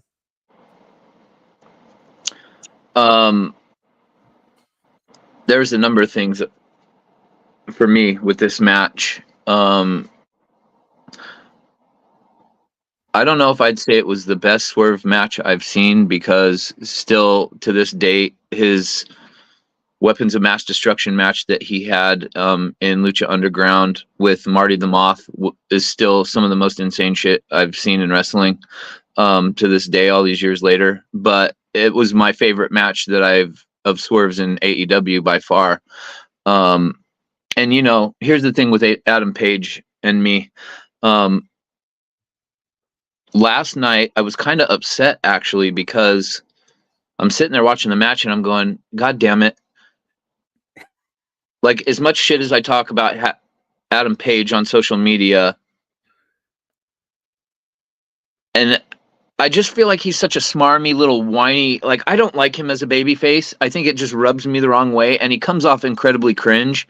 And I think that's really the basis of it. And I think that mentality that I had towards him was interfering with it was biasing my opinion of him from a wrestling standpoint. And last night I'm watching his match and I'm going, damn it. This might be actually my favorite Adam Page match that I've seen in AEW. Better than the Moxley Texas Death match back at Revolution, because that was up there. That was pretty good too, actually. But in recent memory, I'm watching this match and I'm going, I can't really talk shit about his in-ring work tonight. Like, I feel like he botches a lot as a male wrestler. I feel like he botches a lot. I wouldn't call him a ring general. I don't think he's an MJF type where you can put him in the ring and he can make anything better. But I have to be fair, dude. Every match that he's had, like every major match that he's had, whether it be Omega or Brian Cage or Lance Archer or Bryan, even Punk, dude. Like every match that he's had, he's put on great matches with everyone. Look, everyone's gonna botch every now and then, but when it comes down to it, he can deliver a great match with every single major star that he steps into the ring with. I don't know if my praise for him would go that high, but what he did last night can't be ignored. And I just want to shout out again, my people from Seattle, man. They were hot. This is where it starts to get to be in the show where it's like, once this match happened, I'm like, holy shit, that's going to be match of the night. No questions asked, like bar none. And then we get another match of the year candidate and then another one, which we'll get into. But Seattle chanting "fuck you, cowboy" gave me the biggest warm and fuzzy feeling inside because they started that chant off pretty early in the match before they got to the Hangman sucks. It was "fuck you, cowboy." And I was just like, oh, this is great. I love this already. And that swerve stomp off the top rope to the apron. The first thing I jumped off of my bed and was like, suck on that, Finn Balor. Like, holy shit, you better start Like I know Make Finn Balor look like a fucking amateur. like Finn Balor's been doing the coup de grace for so many years. I think a lot of times it just, he's trying to be safe with it and everything, but a lot of the time recently, it doesn't have the impact. It's not done. It's not executed on the main roster like he executed it when he was in NXT.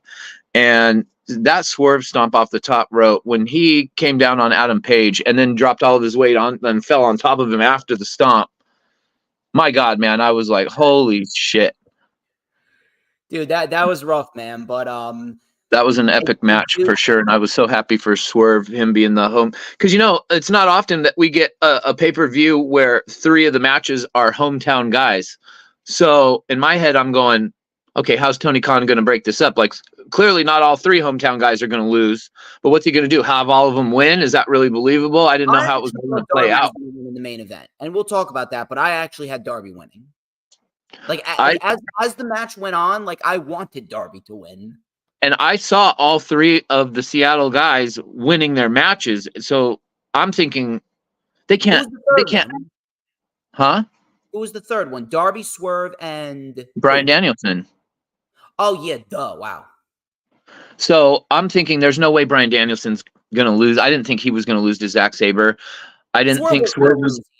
Swerve was going to lose. Darby was probably the most prone to losing, but I still didn't think he was going to lose. Well, and like I said at the beginning, I wasn't one of the ones that was convinced that Adam Copeland was going to show up. So with that mindset, I thought there's no way Darby's losing in Seattle. So I thought, okay, one of them's got to give. It's obviously got to be Swerve. So I go into the match thinking, okay, this is probably the one that's going to lose the hometown fight. And the way it played out, I was, man, what a great match by both those guys. Props to Adam Page because he is not my cup of tea and I am not a big fan of his. And I got nothing but respect for what he did last night. Excellent match. That's really all it boils down to. It was both those guys brought it and then some. Yeah, I wouldn't mind the second match. Me either, actually. I can't even believe I'm saying that about a Hangman Adam Page match, but I hope they continue this feud for the rest of the year. Guys, I hope that we get a fucking unsanctioned match between these guys. It's very telling, and I know you didn't watch the scrum. I really urge you to watch at least Christian Cage, Bryan Danielson, and Swerve on the media scrum, especially Swerve. If you just listen to what he says when he's up there at the desk talking, you can kind of start to read between the lines of what he's getting at in terms of what you brought out, being the first Black AEW world champion, his name being thrown in the mix with the top guys of the company. With he mentioned Moxley and MJF and all the names that are at the top. His interview, like his media scrum session was awesome. Just listening to him talking, I'm so happy. Like he's been through it in terms of going through Lucha Underground and then NXT and being just absolutely wasted over there in WWE. And it's so good to see that someone's finally getting their just due after all the years that they've been putting in. Dude, Swerve is going to be a megastar. If 2023 is a breakout year for him, 2024 is he's going to be up there for Wrestler of the Year next year. Yeah. Ricky Starks and Wheeler Yuta. This was the next match following this match with Swerve and Hangman. And these two did fine. I'm not going to throw it out there that, oh, yeah, this match sucked. It didn't suck. The problem was, especially after the Hangman Swerve match, dude, no one was following that match. Absolutely nobody was following Swerve and Hangman. I actually felt bad, not to cut you off, sorry, real quick, but I actually felt bad because when I think about it, and I made the comment to my buddy, Ricky Starks seems to, unfortunately, his matches always seem to have to go right after a banger. Well, to be fair, like Ricky Starks has had some solid matches this year. He's had some solid matches with Jericho. He had 2 very good matches with Jay White. He had 2 very good matches with Punk. He had he probably had the match of the night at All Out with Bryan. And then you get this match. Here's the thing. I had a feeling that it was going to be Ricky and Moxley for the international title. I think that was where they were building towards. but Moxley got hurt and Phoenix had to win the title. So they threw Wheeler in there because they didn't want to leave Ricky Starks off the pay-per-view. And to be fair, he needed a pay-per-view win. So that's pretty much where this came in. Not to say it was a bad match. They were put in a very tough spot. They did fine, but in the end, this flew under the radar because of how good Swerve and Hangman was.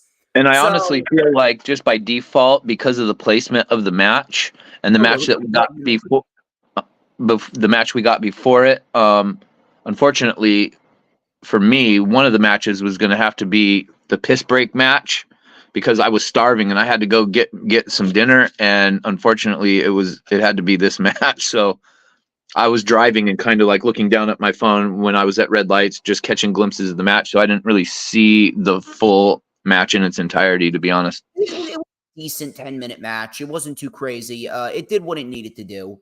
So there was some chain wrestling early on. The crowd was fairly okay, but they were lukewarm. They were into it towards the ending portions of the match, but they were pretty lukewarm. Moxley still on commentary.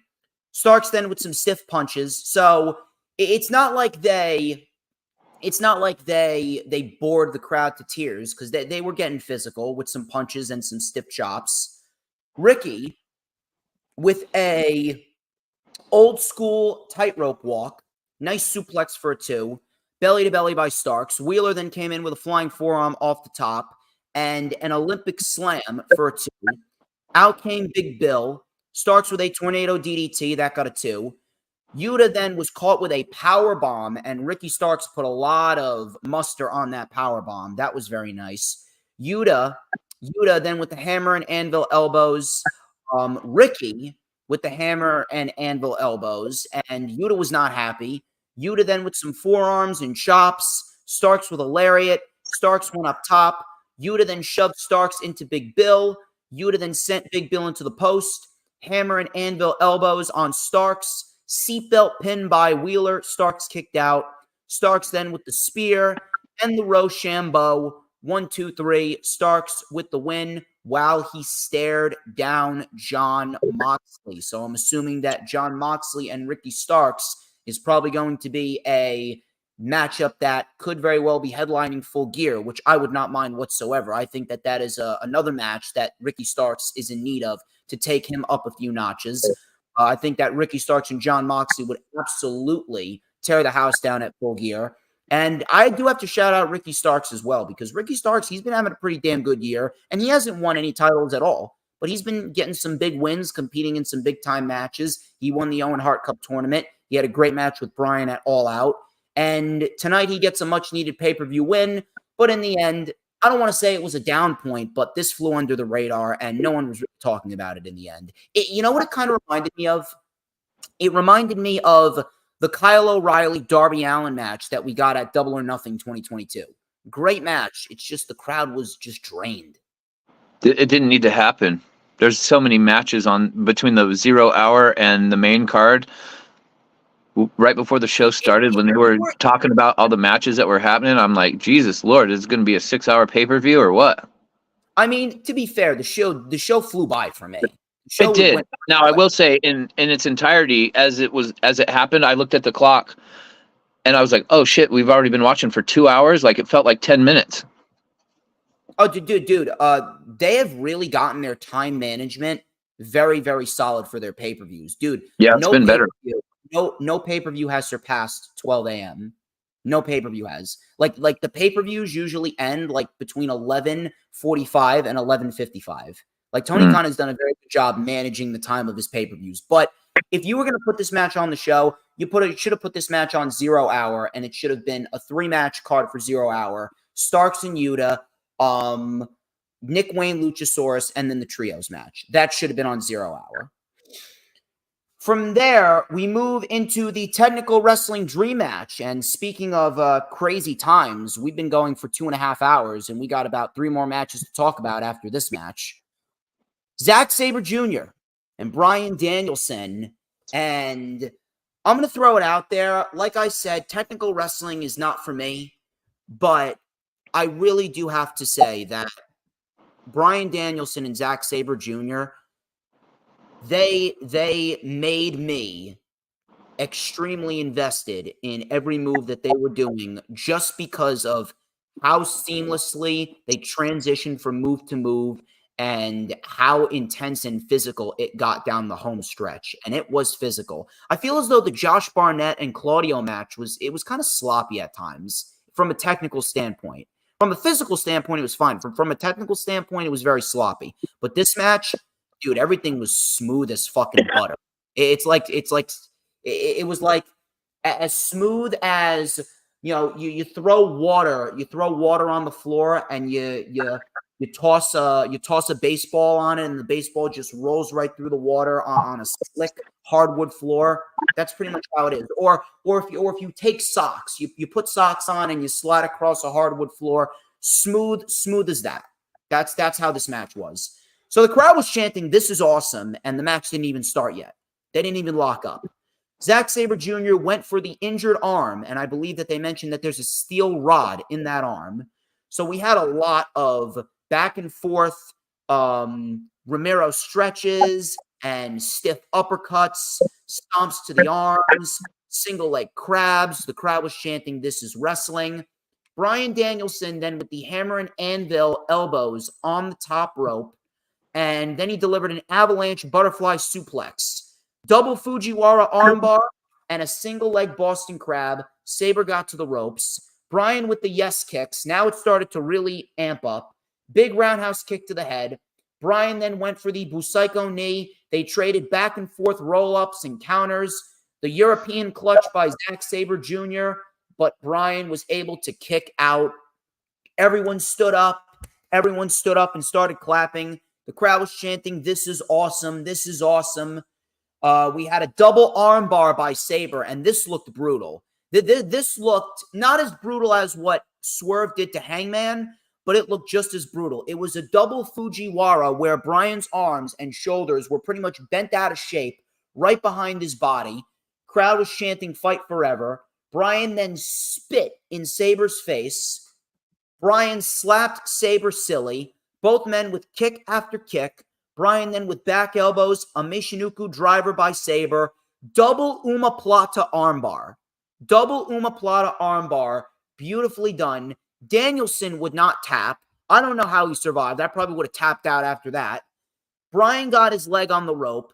Sabre then with kicks to the chest, roundhouse kick to the head, another armbar by Sabre, regal plex by Bryan, Busaiko knee, Sabre kicked out. Bryan then with a second Busaiko knee, 1, 2, 3, and Bryan Danielson puts down Zack Sabre Jr.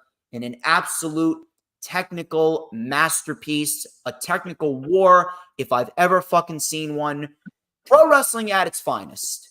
Probably one of the best technical pro wrestling matches of all time. Not really my thing, but when it comes to Bryan and when it comes to Sabre, what they did, smooth as I've ever seen, very physical, very intense, and the Bryan Danielson retirement tour is off to one hell of a start. Bryan Danielson actually went to shake Sabre's hand. Sabre would not do it. So it looks like we're going to get a second match, probably at Wrestle Kingdom on New Japan's turf next year. But man, fantastic technical bout. Absolutely flawless. Bryan and Sabre, they should be very, very proud of themselves. Extremely hard to do some of the things that they do. And I probably would have given up within the first 5 minutes if I was in there being locked in submission hold after submission hold by Zack Sabre Jr. I don't know how Bryan handled it, especially with that rod in his arm. Fantastic stuff. Let me hear it, HooliGrim. I appreciated Bryan Danielson, pardon me. It's actually funny because on the media scrum last night, I believe MJF called, Kenny Omega called Bryan Danielson Daniel Bryan, and Tony Khan looked at him with like he wanted to kill him. And he goes, "Oh, Bryan Danielson, sorry." And then Tony Khan was like, thank you very much. So that was actually funny. But I appreciated him coming out in the Seattle Seahawks colors just because, got to rep the hometown. But Zack Sabre Jr., is the only guy I've ever seen that wrestles that style, and I can actually watch it and feel entertained by it, because I'm like how you said, I'm not a fan of that type of wrestling, but Zack Sabre Jr. has mastered the art of transitioning from one of those type of moves to another so seamlessly. And like when Pete Dunne was in NXT and NXT UK, I remember that tournament, and when he started doing the finger snapping and pulling, and it was like making me wince and everything, I feel like Zack Sabre Jr. even takes that up to a whole nother notch. I mean, when he starts pulling on limbs and fingers and digits and stuff like that, I mean, you're literally sitting there thinking, okay, he's just going to literally snap his finger off. Like the finger can't bend that much farther before it completely dislodges. And when you put a guy like him in with Bryan Danielson, I mean, there's not enough words in our language to really accurately describe that. Zack Sabre Jr., I became a huge fan of his in the Cruiserweight Classic all those years ago, because I said, I was not a fan. I've never been a fan of that type of wrestling. And the way he pulls it off is, I mean, shout out to Zack Sabre Jr. I didn't think he was going to win the match by any stretch of the imagination, but to be believable enough to have moments in the match where you're going, oh, maybe he can't, maybe he is going to pull this off. No pun intended, because I thought he was going to pull some of Danielson's fingers off, but it was an excellent match. Excellent match. There's nothing that either of them two guys can do. They can't do any wrong in the ring. They really can't. You know, I actually was thinking about who I want Bryan to face. So he already fought Starks. He already fought Sabre. I would love to see another match with Omega. I would definitely love to see a potential match with, God, who else? There's so many. I swear to God. Omega's definitely got to be on the list. That's definitely got to be on one more list. Swerve would be great. Adam Copeland.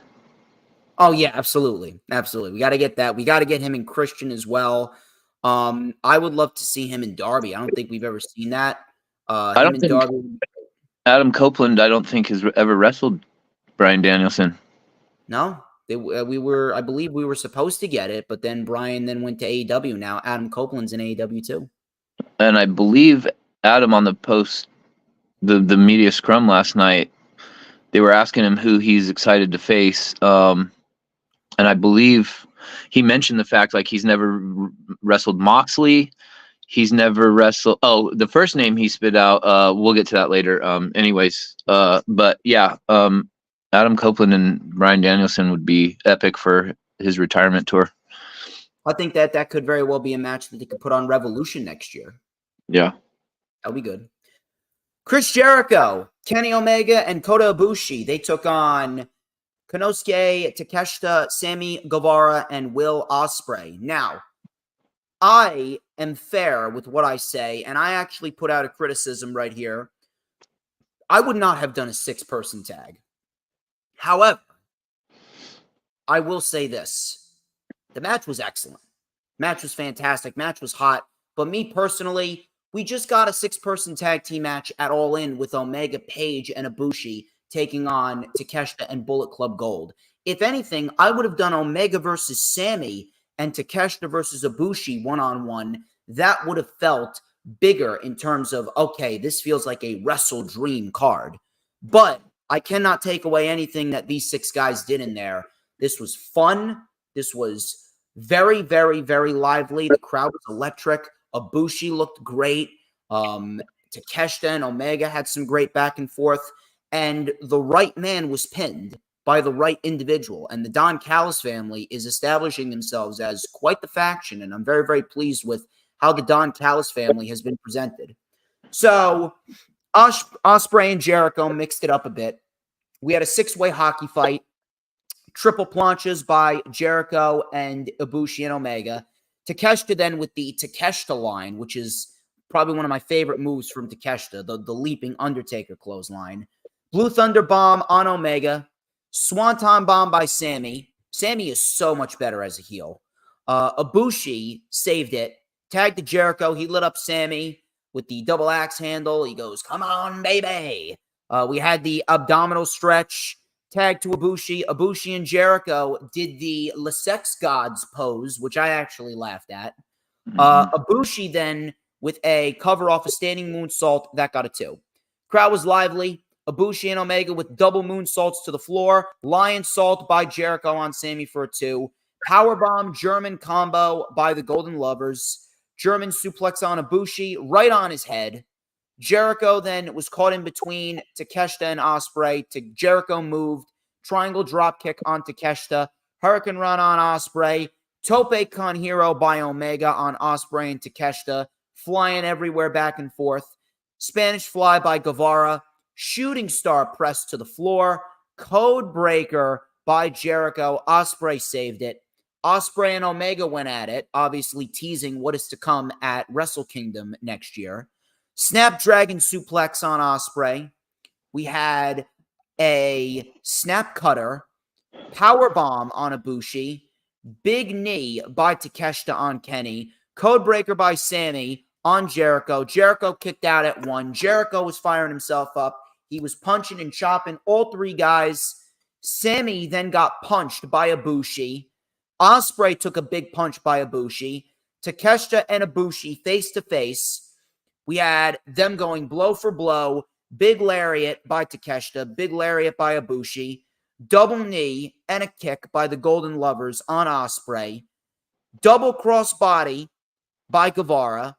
Ospreay then took out Omega with the Sky Twister press on Ibushi and Omega. Judas effect on Ospreay.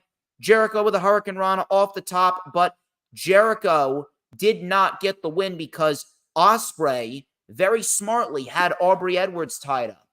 Jericho then was hit with a bat right in the head by Don Callis. Sammy Guevara pinned Jericho to get the win, and Jericho continues to give back to the business, putting over younger talent as Jericho loses to Sammy Guevara and the Don Callis family. I'm really, really enjoying what Don Callis is doing.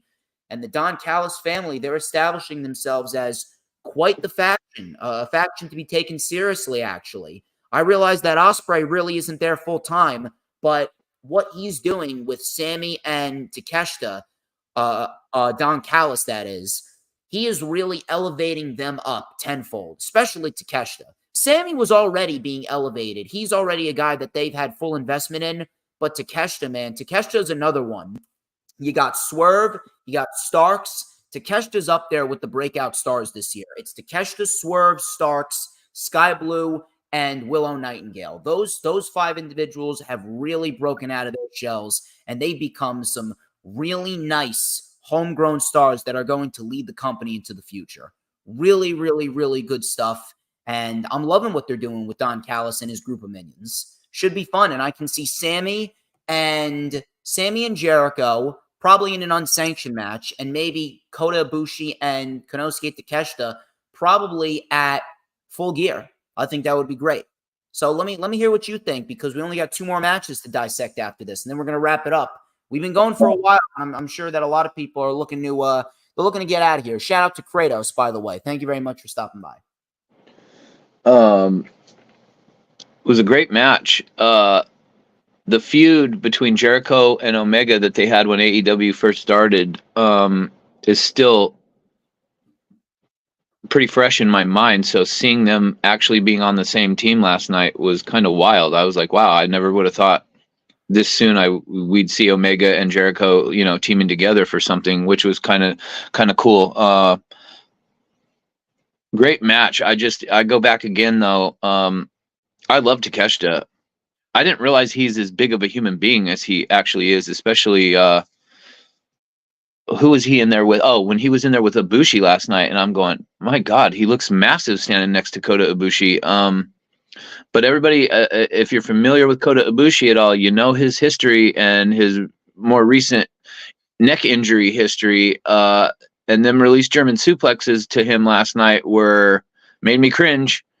Because he got folded like an accordion on 2 separate occasions with them released German suplexes by Takeshita, and it was I don't know. Like, I'm with you. They got to go back to the drawing board and maybe change how they release. They do the release on the move. How the Kota Ibushi is not a Nick Wayne though. He's been around for a long time and he knows how to take bumps. And I felt like Takeshita kind of manhandled him a little bit when he did them Germans, the release ones anyway. So I just fear for guys' safety in that regard. But aside from that, that match was. I kept expecting the crowd to, like, okay, the crowd's certainly going to be quieter for this match. There's no way that they can keep their energy up, and the crowd was absolutely insane for this match. The Pacific Northwest, I will say, in terms of pro wrestling, I feel like when you've got somebody from the Attitude Era come into town, the Pacific Northwest people are still love them some Attitude Era talent, and Jericho was so over last night in that audience. It's just crazy to me that he can get pops and chants for Jericho that loud all these years later, man. It's a testament to you've really got to put Jericho, like, he's got to be in the conversation. Like, I know Mount Rushmore only has 4 faces, but ever since when he switched over to AEW and the run that he's had and what he's been doing and helping the company get off the ground, other talent get over, the work that he's put in as champion for the company, you got to add a 5th face to the Mount Rushmore, in my opinion, and you got to stick Jericho up there. It's going to be a fun one. It's going to be a fun one, to say the least, and I'm very, very, very interested in seeing what Sammy and Jericho produce going into the future, and I'm very, very interested in seeing what Takeshita and Ibushi do as well. Moving on here, we had ourselves the AEW World Tag Team titles on the line, FTR and Aussie Open. It was a part of me that really wanted Aussie Open to win, but I had FTR just because of the fact that FTR right now, dude, FTR is the tag team of the year. FTR is the tag team of the year once again, 2 years in a row. 2 years in a row, FTR have been absolutely killing it as the tag team champions, whether it be against Bullet Club Gold, the Bucks, whether it be against Big Bill and Brian Cage, or Better Than You, Baby. Hell, Jeff Jarrett and Jay Lethal. They had a very good match with them back at Double or Nothing. Very, very, very good stuff, to say the least, from FTR. And to be quite honest with you, I was not ready for FTR to lose the tag team titles, although I desperately wanted to see Aussie Open win because I am high on Aussie Open. But another great match, another great tag team match. Really nothing more to say regarding this. The only thing that was the down portion of this match was the botched Shatter Machine on Aussie Open's part, which that was just a mistiming issue. But outside of that, match was great. Davis and Fletcher isolated Dax early on. All 4 men were in the ring, and they hit the big collider where Aussie Open take their opponents and they collide them against each other. We had an assisted powerbomb by Aussie Open. Cash kicked out. Wheeler fought back. Avalanche back superplex by Cash. Tag to Dax. He lit up Fletcher, and Fletcher answered back. Clothesline after clothesline. Big lariat. Dax would not go down. Davis would not go down as Dax finally clotheslined him. Delivered a German suplex barrage on Fletcher. Dax then with a rolling elbow. Diving headbutt missed. Aussie Open then with the Aussie Arrow. Dax kicked out. Slingshot Liger Bomb. Fletcher kicked out. Aussie Open then. I've never seen this in my life before. So normally some people do a Doomsday device. Some people do a clothesline. Some people do a crossbody. Some people do. I think I've seen the Creed brothers. They do a Brutus Ball and an electric chair. So there's different variations of a Doomsday device. Never in my life have I ever seen a Claymore kick off the top rope into a Doomsday device. And Cash Wheeler, I thought he fucking broke or tore something when he crashed down. Aussie Open with a Claymore Doomsday device. I thought that Cash was going to lose right there. Cash kicked out. Fletcher was then taken down. FTR with the superplex splash combination. I believe that's where Davis broke his wrist. Then we had Kyle Fletcher flying off the top with a crossbody onto Dax Harwood into the pile. Aussie Open then with a lariat sandwich on both men. Coriolis was blocked. Shadow Machine, which they didn't get all of it. It didn't look good whatsoever. Davis, they did the flapjack portion, but Fletcher was off in his timing. Regardless of that, I'm glad that they didn't cover after that. We had the Coriolis connecting. We were going to have new champions, but Dax saved. Glad that wasn't the end. Crowd was chanting, "This is awesome."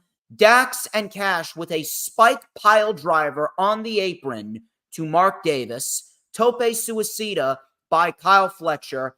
In the ring, FTR with a super Shatter Machine, similar to what they did to Enzo Amore back at NXT TakeOver London towards the end of 2015. Those are the vibes that I got from it. And my God, dude, Fletcher fucking flew.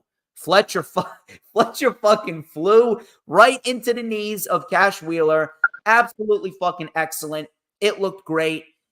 FTR retain. Another great match. FTR, easily the tag team of the year, bar none.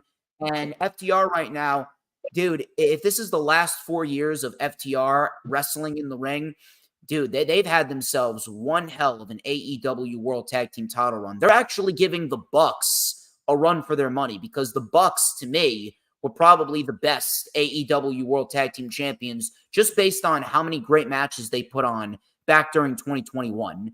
Whether it be the cage match against the Lucha Bros, the match against Moxley and Kingston, Jurassic Express, SCU, Death Triangle, Top Flight, or Santana and Ortiz, Jericho and MJF, their tag team title reign was great. So FTR, they're actually making a run for their money as probably the best AEW World Tag Team champions that we've ever had. Very, very happy that they are on this run, and they killed it. Them and Aussie Open, they killed it. And we're getting FTR and the Bucks 4, more likely than not, on Title Tuesday. Sorry, I just had to plug my phone in because I just looked up at the battery, and my phone is a couple years old now, so the battery's dying faster than when I first got it. Plug that phone in, man. There you go. Yeah, it's plugged in. I got it. FTR, man. I don't know. I'm trying to think of like how I want to talk about them, and there's just. I think I will always see FTR now, especially after the epic trilogy that they had with the Briscoes last year,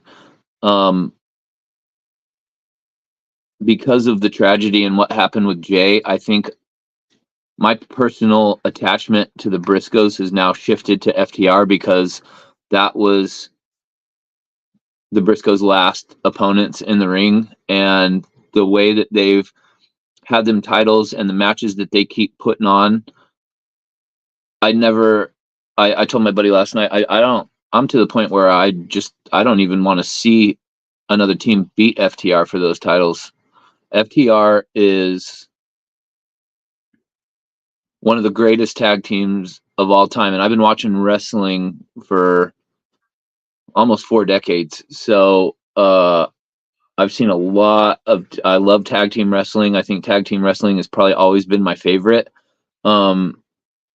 And FTR is legitimately one of the greatest to ever step foot in the ring, and they just continue to show that no matter who they go into the ring with, no matter how many times they go have a feud with the same team multiple times, it doesn't matter what they do. If they're in that ring, they're going to make whoever they're in there with look better. But yeah, I can't say enough good things about FTR and this run that they've had. I can't, even to well-established teams like the Bucks and I'm drawing blanks off the top of my head right now, but the legitimate tag teams, like, I just don't see anybody taking them titles from them. I really don't. I thought it was going to be Aussie Open, but then they kind of rushed the match. Hey, that top rope shatter machine is fucking awesome. That's all I know. Dude, you couldn't pay me enough money to take that move. No. That the impact, like the visualization of that move coming off the top rope, and when it hits, is just like, my God, man. It's just they're so good. There's just not. It's hard to talk about FTR to people. You just have to go watch them to understand. You know what I mean? They're one of them types of talent where it's got to be seen to be believed. You know. I actually had the Aussie Open FTR match penciled in for Full Gear, but they gave it to us at WrestleDream. Dude, I have no idea who the fuck's going to beat him. The only other team that I can honestly see him beating is if Edge and Christian get back together. We get Edge and Christian versus FTR. I mean, that would be a fantastic match.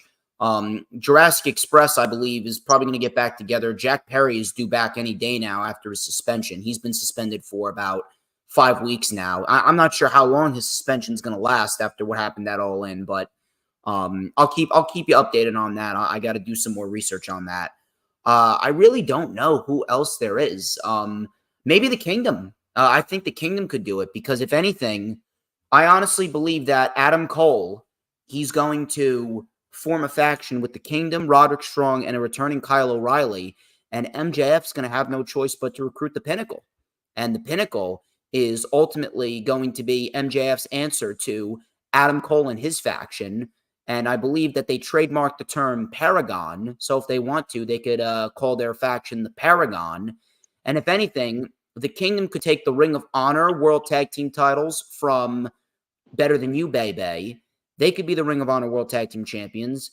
And then you have the Kingdom. They could be the AEW World Tag Team champions as well and kind of do what FTR did. And MJF is kind of fighting an uphill battle with the Pinnacle, trying to take down Adam Cole's faction. That could result in a blood and guts match. That outside of that, I don't really know who else. I really do hope it's not the Bucks. I really do hope that it's we're not going to have to go through that because they really don't need it. They just won the Ring of Honor World 6-Man Tag Team Championships. I don't think that that's lasting long either. I think that they're going to drop those titles to the Dark Order probably at the next Ring of Honor pay-per-view because Tony Khan did said that they're going to be on Honor Club. So, main event. And here's another thing. Another thing that I want to mention, and this goes back to what we talked about at the beginning of the stream with MJF. People complaining about MJF not defending the World Championship. Meanwhile, it opens up the door for new talent to main event the shows, like an Orange Cassidy, who had a great match with Jon Moxley back at All Out, and was elevated tenfold because of Jon Moxley. And now we get Christian Cage and Darby Allin for the TNT Championship. And Darby Allin got his first ever pay-per-view main event. Why would you complain about that?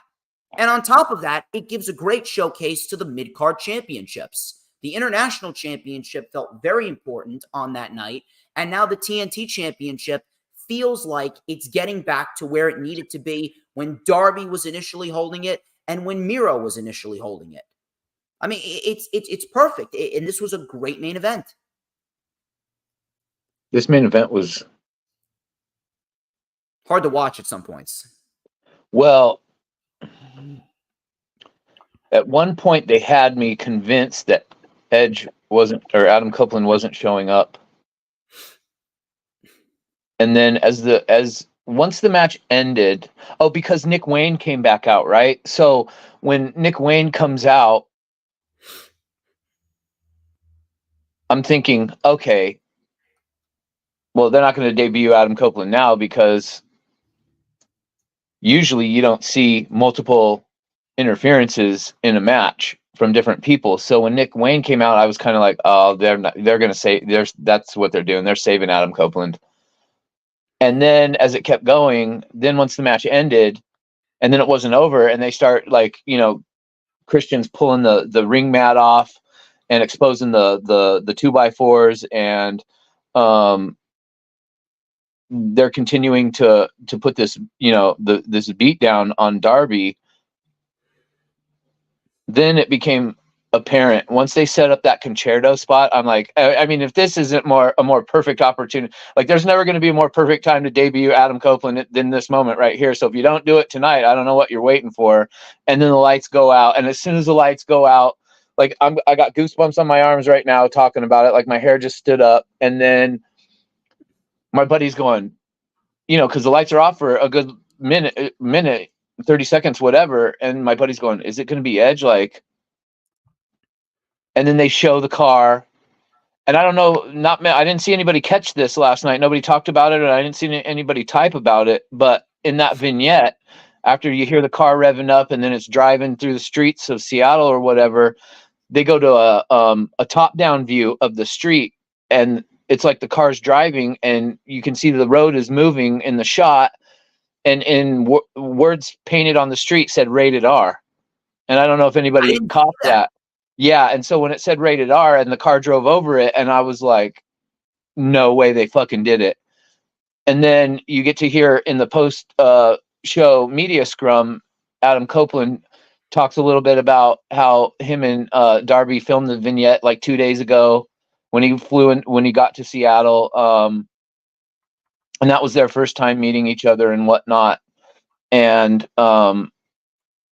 it was just perfect, man. It was absolutely perfect. The whole story, the whole match, how they fit debuting Adam Copeland into all that. It was flawlessly executed, in my opinion. Fantastic stuff, man. And Darby Allin and Christian Cage, 2 out of 3 falls match for the TNT Championship. I don't know about you, man, but I would probably have to say this was the greatest TNT Championship match in the history of that title. Because I cannot remember a TNT title match this good. The Wardlow Christian Cage match, that was a good ladder match. We did have Wardlow Bryan Cage was very good. Cody Rhodes and Brody Lee dog collar match was very, very good. Miro and Darby Allin and Miro and Sammy was very good. Cody and Sammy in the ladder match was very good. That was an excellent match. Probably one of the best matches in the history of AEW, period, was that ladder match. And one of Sammy's best matches, period. But, dude, just the emotion and the crowd and just everything that went into this, I was literally on the edge of my seat. I wanted Darby to win this. At this point in the show, we've had Danielson and Swerve winning. So when this match, they start to do the intros, my 2 thoughts are, is Adam Copeland really showing up tonight? And my mindset had started to switch at this point, because I'm like, there's no way all 3 Seattle guys are winning. So I didn't necessarily even think at the beginning that Darby Allin was going to win the match, and I was okay with it, especially like I was telling my buddies, Adam has to debut, because if he doesn't, then I don't know how I feel about Darby Allin potentially losing this match.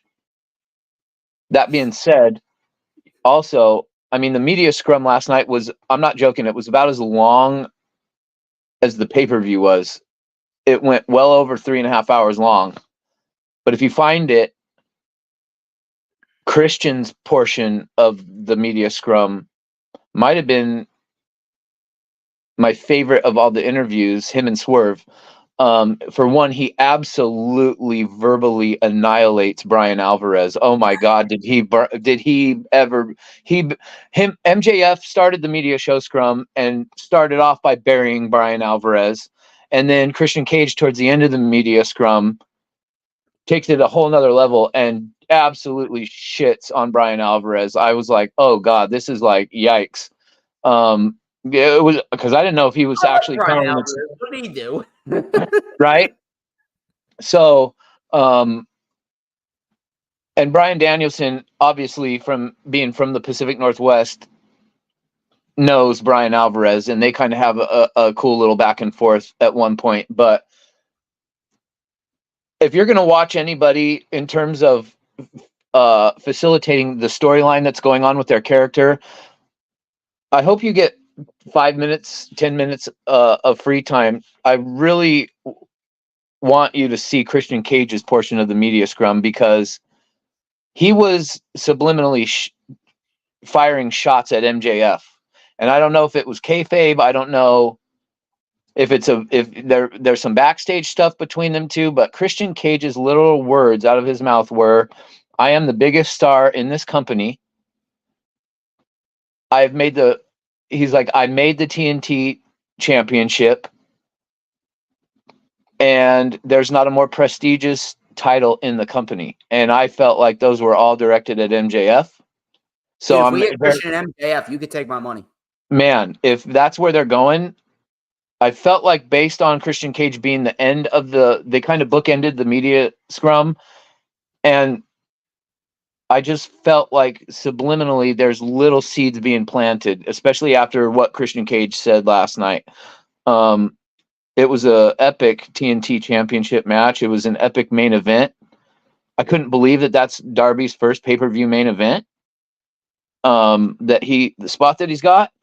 I hope he never gets body slammed from the top of the apron onto steel stairs back first ever again.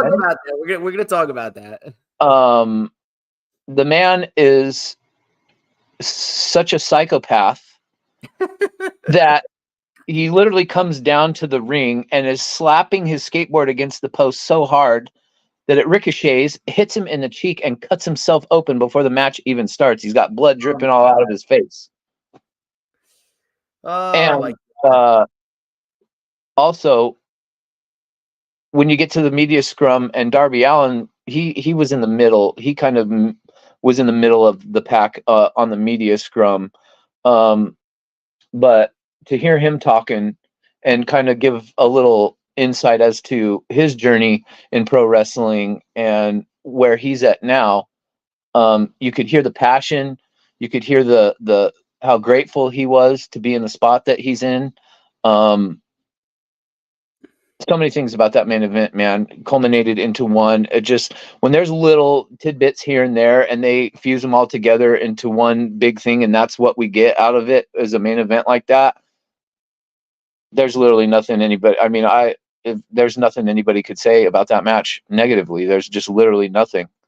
I mean, it maybe the spots that Darby Allin takes. He said in the media scrum, he's literally, he showed up in a sling. I think he legitimately might be injured. And have a good break.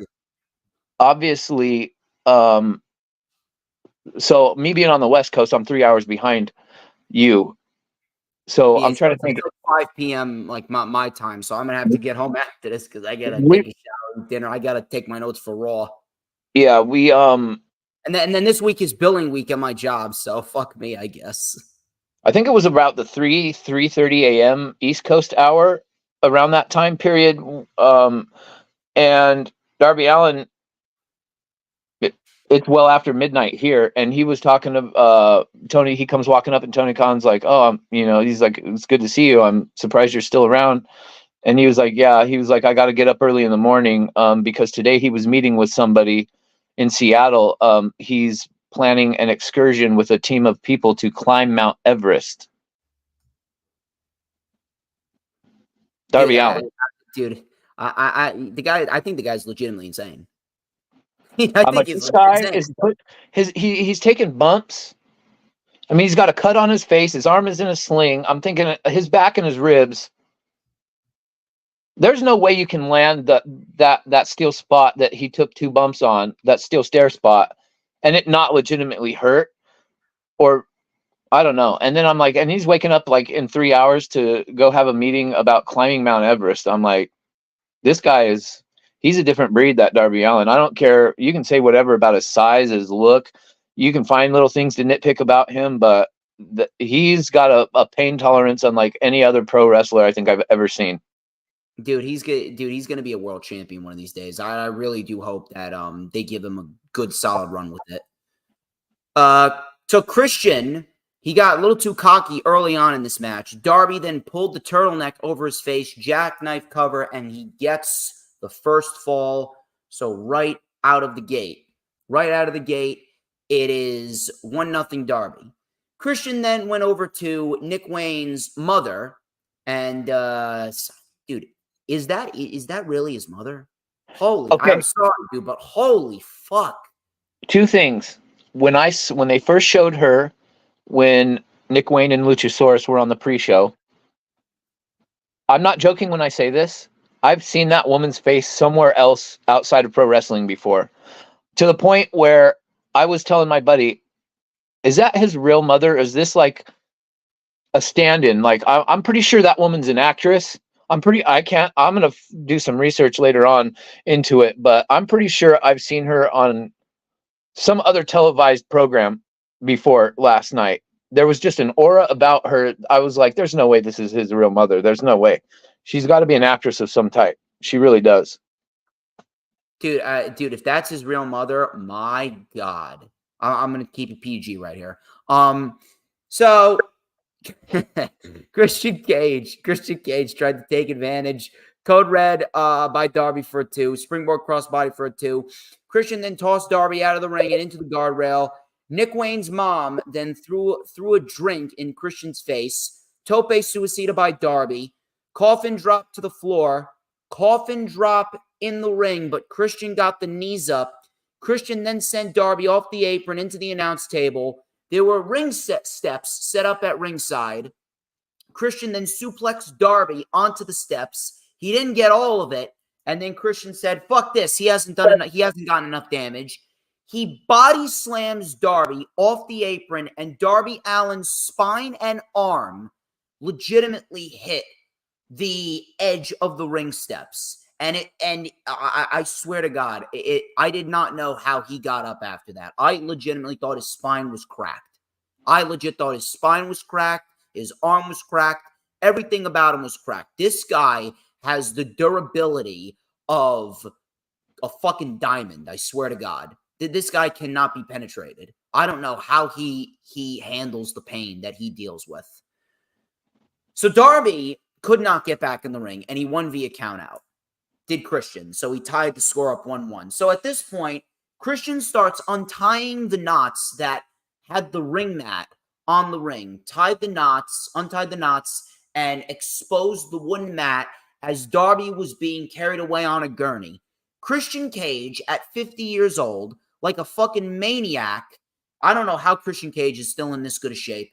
Christian Cage dives off the top rope as if he's fucking Jeff Hardy with a frog splash onto Darby, onto the gurney. Crowd is chanting, holy shit. So then Christian Cage throws Darby back into the ring.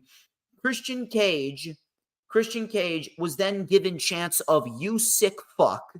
Darby Allin and Christian Cage back into the ring. Darby caught a kill switch on the exposed wood. I thought that was it. Darby kicked out. Christian missed the spear. Christian with a scorpion deathlock. It was in deep, but Darby got to the ropes. Crowd was chanting, "Let's go, Darby." Darby then raked the eyes. Scorpion death drop on the exposed wood. Coffin drop connects. I thought that was going to be it. 1, 2. Christian Cage kicked out.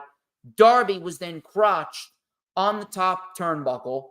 Christian and Darby were up top. Christian Cage with a sunset flip powerbomb to Darby on the exposed wood. Christian then went for the spear, accidentally struck Bryce Remsburg.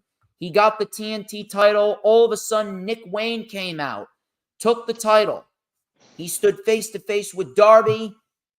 Darby Allin looked like he was in a good position, and Nick Wayne said, "This was for me, my mom," and then out of nowhere, to a thunderous, like a thunderous gasp, a shock, Nick Wayne clonks Darby Allin with the TNT Championship.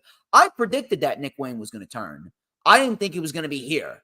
I thought that Nick Wayne was going to help Luchasaurus retain the TNT title back on Collision a couple weeks ago. To be quite honest with you, I'm still a little pissed off that Luchasaurus is not the TNT champion anymore, because the appeal here is Christian holding the title, but Luchasaurus is the actual champion. That's what made it funny, but now it's not funny anymore. But regardless, I cannot take away from what Christian Cage did in this match with Darby Allin. So Nick Wayne clonks Darby with the TNT title right in the face. 1, 2, 3. The referee comes to, makes the count, and Nick Wayne then embraces Christian Cage after what was perhaps the greatest TNT championship match in the history of that title. Out came Luchasaurus, and out came Sting as well. Sting tried to fight back, but they swarmed Sting. Christian then brought out some chairs. They put Sting in position for a concerto. All of a sudden, the lights went out. A little vignette came up on the screen of our feature presentation and a man driving a car through Seattle Climate Pledge Arena. All of a sudden, the lights come back on and you hear a voiceover go, "You think you know me." And then we hear Metalingus, I got chills. Metalingus by Alter Bridge. On this day, I see clearly everything has come to life. Better place and a broken dream, and we'll leave it all behind. Through the smoke emerges Adam Copeland, and I swear to God, you would have thought that they were in a full-blown fucking stadium with how loud that pop was in the Climate Pledge Arena. The crowd absolutely exploded. It was fucking bone-chilling. Absolutely bone-chilling. Edge walked to the ring. Crowd was chanting, "Holy shit." Adam Copeland then took the chair. Sting was in position. Adam Cole whacks Nick Wayne. Spear to Luchasaurus on the chair. Spear to Nick Wayne. And he shook Darby Allin's hand. He shook Sting's hand. And it looks like, if my calculations are correct, I don't think we've ever gotten a proper, and I mean a proper, Edge versus Christian feud. And if this is the gateway to that, oh my God! Like, we've seen all these brothers feud. We've seen the Hardys feud. We're gonna see the Usos feud. How many other brothers? We've seen Penta and Rey Fenix feud.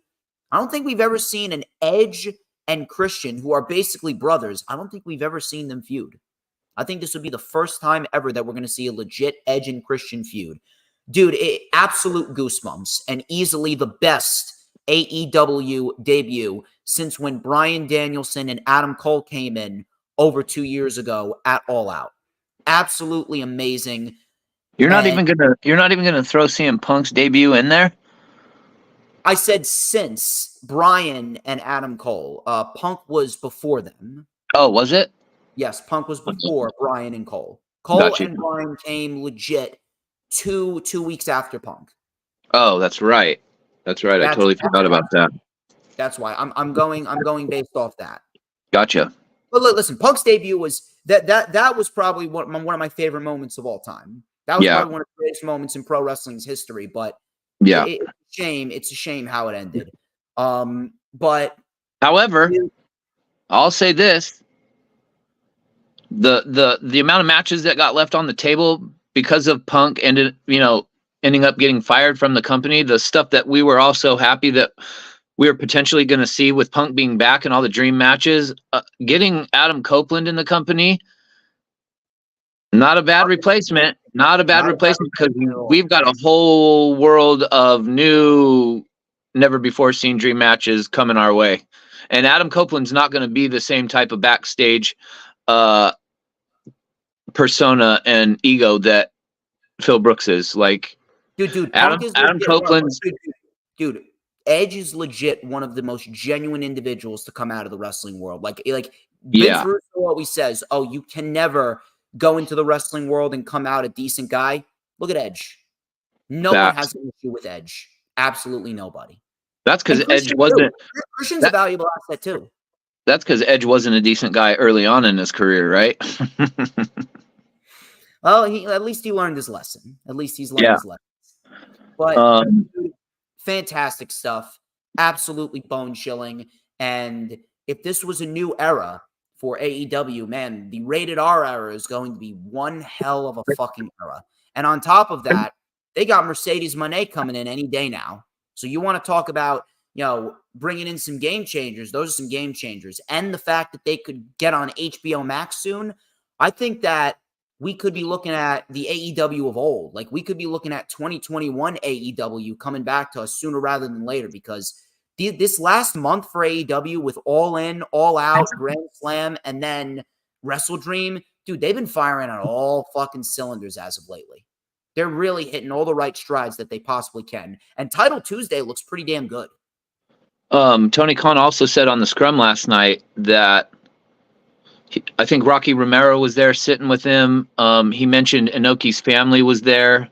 Yes. And he said that he spoke with Inoki's family. They had given him I guess Inoki used to wear a red scarf of some type. His family gave that to Tony Khan, and Tony Khan said they had a little discussion and that WrestleDream will be happening next year. So I was excited. I'm glad. I think that's a very, very, very solid addition to the pay-per-view calendar. And Same. if you're asking me, if there's one thing that I do want them to do, though, if they can't get HBO Max by next year, I would definitely move All Out to January. It could still be in Chicago, but I would move that to January. If not, I mean, you got Revolution in March. You got Double or Nothing in May, Forbidden Door June, All In August, All Out September, WrestleDream October, Full Gear in November. And then if you want to do a January show, I don't know, maybe you can throw in a Fyter Fest in there, or maybe a Fight for the Fallen, something along those lines. But I think that that's a decent pay-per-view schedule for AEW. If you can do 8 pay-per-views a year, I wouldn't mind that at all. As long as All In and All Out aren't a week apart.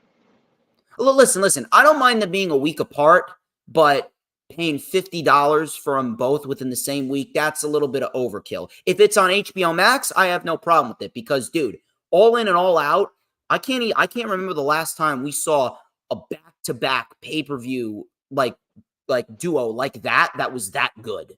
Like All In and All Out, you can put those two in contention for pay-per-view of the year. Those two shows were fantastic. But yeah, dude, the main event was special, man. Anytime that there's a moment like that in pro wrestling when a well-established guy goes to the other side and they have and they pull off the debut in that fashion, that crowd was building, and I was really surprised by the crowd because a lot of times, dude, especially here on Seattle's never missed. Anytime they do a show in Seattle and it's televised, the Seattle crowd always brings it. But I felt like there's a lot of times, like when they go to California, sometimes the crowd's really up. Sometimes the crowd is asleep with their thumbs in their ass. Yeah, I know, because it felt that way for Super Card of Honor. I feel like that's what you're referring to because that was a very good pay-per-view. That was very, very good, and that arena was actually more filled than the New Jersey show a couple of weeks ago, or not a couple weeks, a couple months ago. But yet the crowd in New Jersey was a hell of a lot more lively for that show. And the crowd, there was more people in that crowd than was at WrestleDream last night. Yeah. And that crowd was quiet, man. And a lot of times in Portland too, the televised shows, sometimes the crowd will come off on TV as bonkers, and then sometimes it's like you feel like you can hear a pin drop. So as these matches were happening, I'm thinking, I told my buddy, if Adam Copeland is going to debut tonight, the roof is going to come off of this joint because the crowd was already on fire when as soon as MJF's music hit, the crowd lost their shit. And it just kept building and kept building. And I was like, man, there's not really been a match where the crowd was like, you significantly could feel everybody get up and like go to the bathroom. Like you were used to getting at least one match per show, especially in WWE. There's always the quote unquote piss break match. And I'm thinking there's been so much that's happened on this show. There's like, are they really going to throw Edge in here on top of it?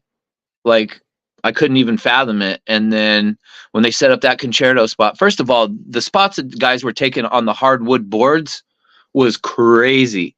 That spot that Nick Wayne took, was it Nick Wayne or was it Sting? Somebody took a bump on them boards and the sound it made was absolutely gnarly. Oh, dude, it was rough, man. It was pretty rough at some portions of this match, but holy shit, man. WrestleDream, it was great. Incredible shit. A show for sure. A show. Dude, I'm looking forward to the next pay-per-view already. I'm actually looking forward to another Ring of Honor show because I actually want to see what they do for the Ring of Honor show because if MJF's going to be on the show and the Hung Bucks are going to be on the show and you got Athena in there, of course. I'm interested to see what they do then. You're correct, by the way. What? Adam Cole, you're correct, by the way. In my opinion, when you're talking about the direction that they're going with Adam Cole, there's no. What I almost think is when CM Punk did the stupid crowd dive and hurt his foot, broke his foot, whatever, because he was still the champion that hadn't gotten pinned and hadn't lost the title, but then MJF is the new champion. I felt like the original direction was going to be MJF versus CM Punk again. And I feel like they're just taking what the circumstances of CM Punk's foot injury. I think that they just shifted that whole storyline off onto Adam Cole. I could totally believe that at some point CM Punk was going to be the one in that spot where Adam Cole is now, and was going to be the one stealing the devil mask, and everybody's going to think it's MJF, and then haha, surprise, it's CM Punk. I just think that, well, shit with CM Punk fell out, so let's do it with Adam Cole. And it's working to full gear. It was going to be Punk and MJF unification match, but they swapped them out for Jay White, which I don't have a problem with. Jay White's great. It's working to a T. I just find it hard to believe that when he came off of that ramp, when he jumped down, it was only about a foot or two. I mean, it wasn't very, if even that high. He just kind of stepped up with his foot. That's where it came into play, which it was a stupid thing, which should have never happened. But look, we can't really harp on that any more than we already have. I just feel like to use the terminology that he did and say that his ankle exploded, that's when I was like, okay, this is a work for sure. And then when you see MJF's mask hanging up on Adam Cole's side of the locker room behind Adam Cole, I saw it. It's going to be Adam Cole. I thought to myself, dude, Adam Cole does not look somber enough for being legit injured. He is legitimate. He's setting MJF up to. I think he's already aligned himself with Roddy and the Kingdom, and we're just. The next number of weeks is just watching all this stuff play out. I think it's legitimately going to be Adam Cole, the one behind the mask. Everybody's saying Dolph Ziggler, this and that. I'm like, no, Dolph Ziggler has a 90-day no compete. So they're not going to waste 3 months and stall the storyline for 3 months just to have it be Ziggler 3 months from now. It's got to happen before that. So I think it's going to be Adam Cole behind the mask, and the one that's going to turn on MJF for sure. Dude, I'm very much looking forward to that. It's going to be fun. But, dude, that was an excellent show. It was very, great. very happy you took the time to come on here and talk about it with me. Always a pleasure having you on. But, ladies and gentlemen, holy shit, 3.5 hours. I got to get home. I got to get myself in gear because I got to eat dinner. Probably going to get shit from my family already. Oh, my God, you took 3.5 hours for a fucking stream. I don't care. Whatever it is. It's all to boost up these watch hours because, let's be real here. If the IWC didn't have me going for it, it would have absolutely nothing going for it. But ladies and gentlemen, that wraps up this edition of The Rewind. Thank you very much for coming on in. Thank you to James Punaseca. And I see you, James Punaseca. You got your T-shirt and wristband. Although, I see someone in this stream right here that really should have a T-shirt. But now he's... Who? Just in here I got a wristband. Yeah, you got a wristband. But you got to get the I have a T-shirt. If somebody would just get Cash App, it's not that hard to download the app and make an account. It takes about 2 seconds. I'd say the same thing about you for Venmo. Anyway, I've explained about Venmo. No. Anyway, thank you, HooliGrim. You were fantastic. Thank you, sir. As always. I think that this is probably one of our best ones. I even like for Ring of Honor, it was all right, but I think that I dropped the ball on that though because I didn't get to see that show because I was relying on modern day technology for that one. Whereas normally I would purchase the pay-per-view and just watch it no problem. I was trying to go a different route. I'll say that much. And the apparatus I was using, the site I was on was faulty to a T. I'll say that much. So that was my bad for that last time I was on pay-per-view for the next Ring of Honor show that we do. But regardless, man, thank you very much for coming on. It's always a pleasure. You, one more time, where can everyone find you on social media? I am on Twitter at WHO_. LA_GRIM. Shout out to Sarah Hapka and whoever else stopped by. I know everybody was excited for today that I talked to yesterday. So because I can't see the chat while I'm on my phone doing this, whoever came by, shout out to you guys. Thank you. You guys are fantastic from top to bottom. Do not forget, like, comment, subscribe. Check out all the links in the description. We got the ISPW vlog for ISPW 25 coming to you guys on Wednesday. Rundown for Fastlane on Thursday. Rewind for Fastlane on Sunday. And World of Wrestling episode number 2. World of Wrestling episode number 2 on October 12th, Thursday. It's going to be fun. Until then, I am DJ Storms. This has been The Rewind. But before we get out of here, HooliGrim, you know what to tell him. Who runs the IWC? None other than DJ motherfucking Storms. You're damn right, baby. Who but DJ motherfucking Storms? And don't you ever forget it. Cause we want retribution. Oh yeah, we want retribution. Oh yeah, we want retribution.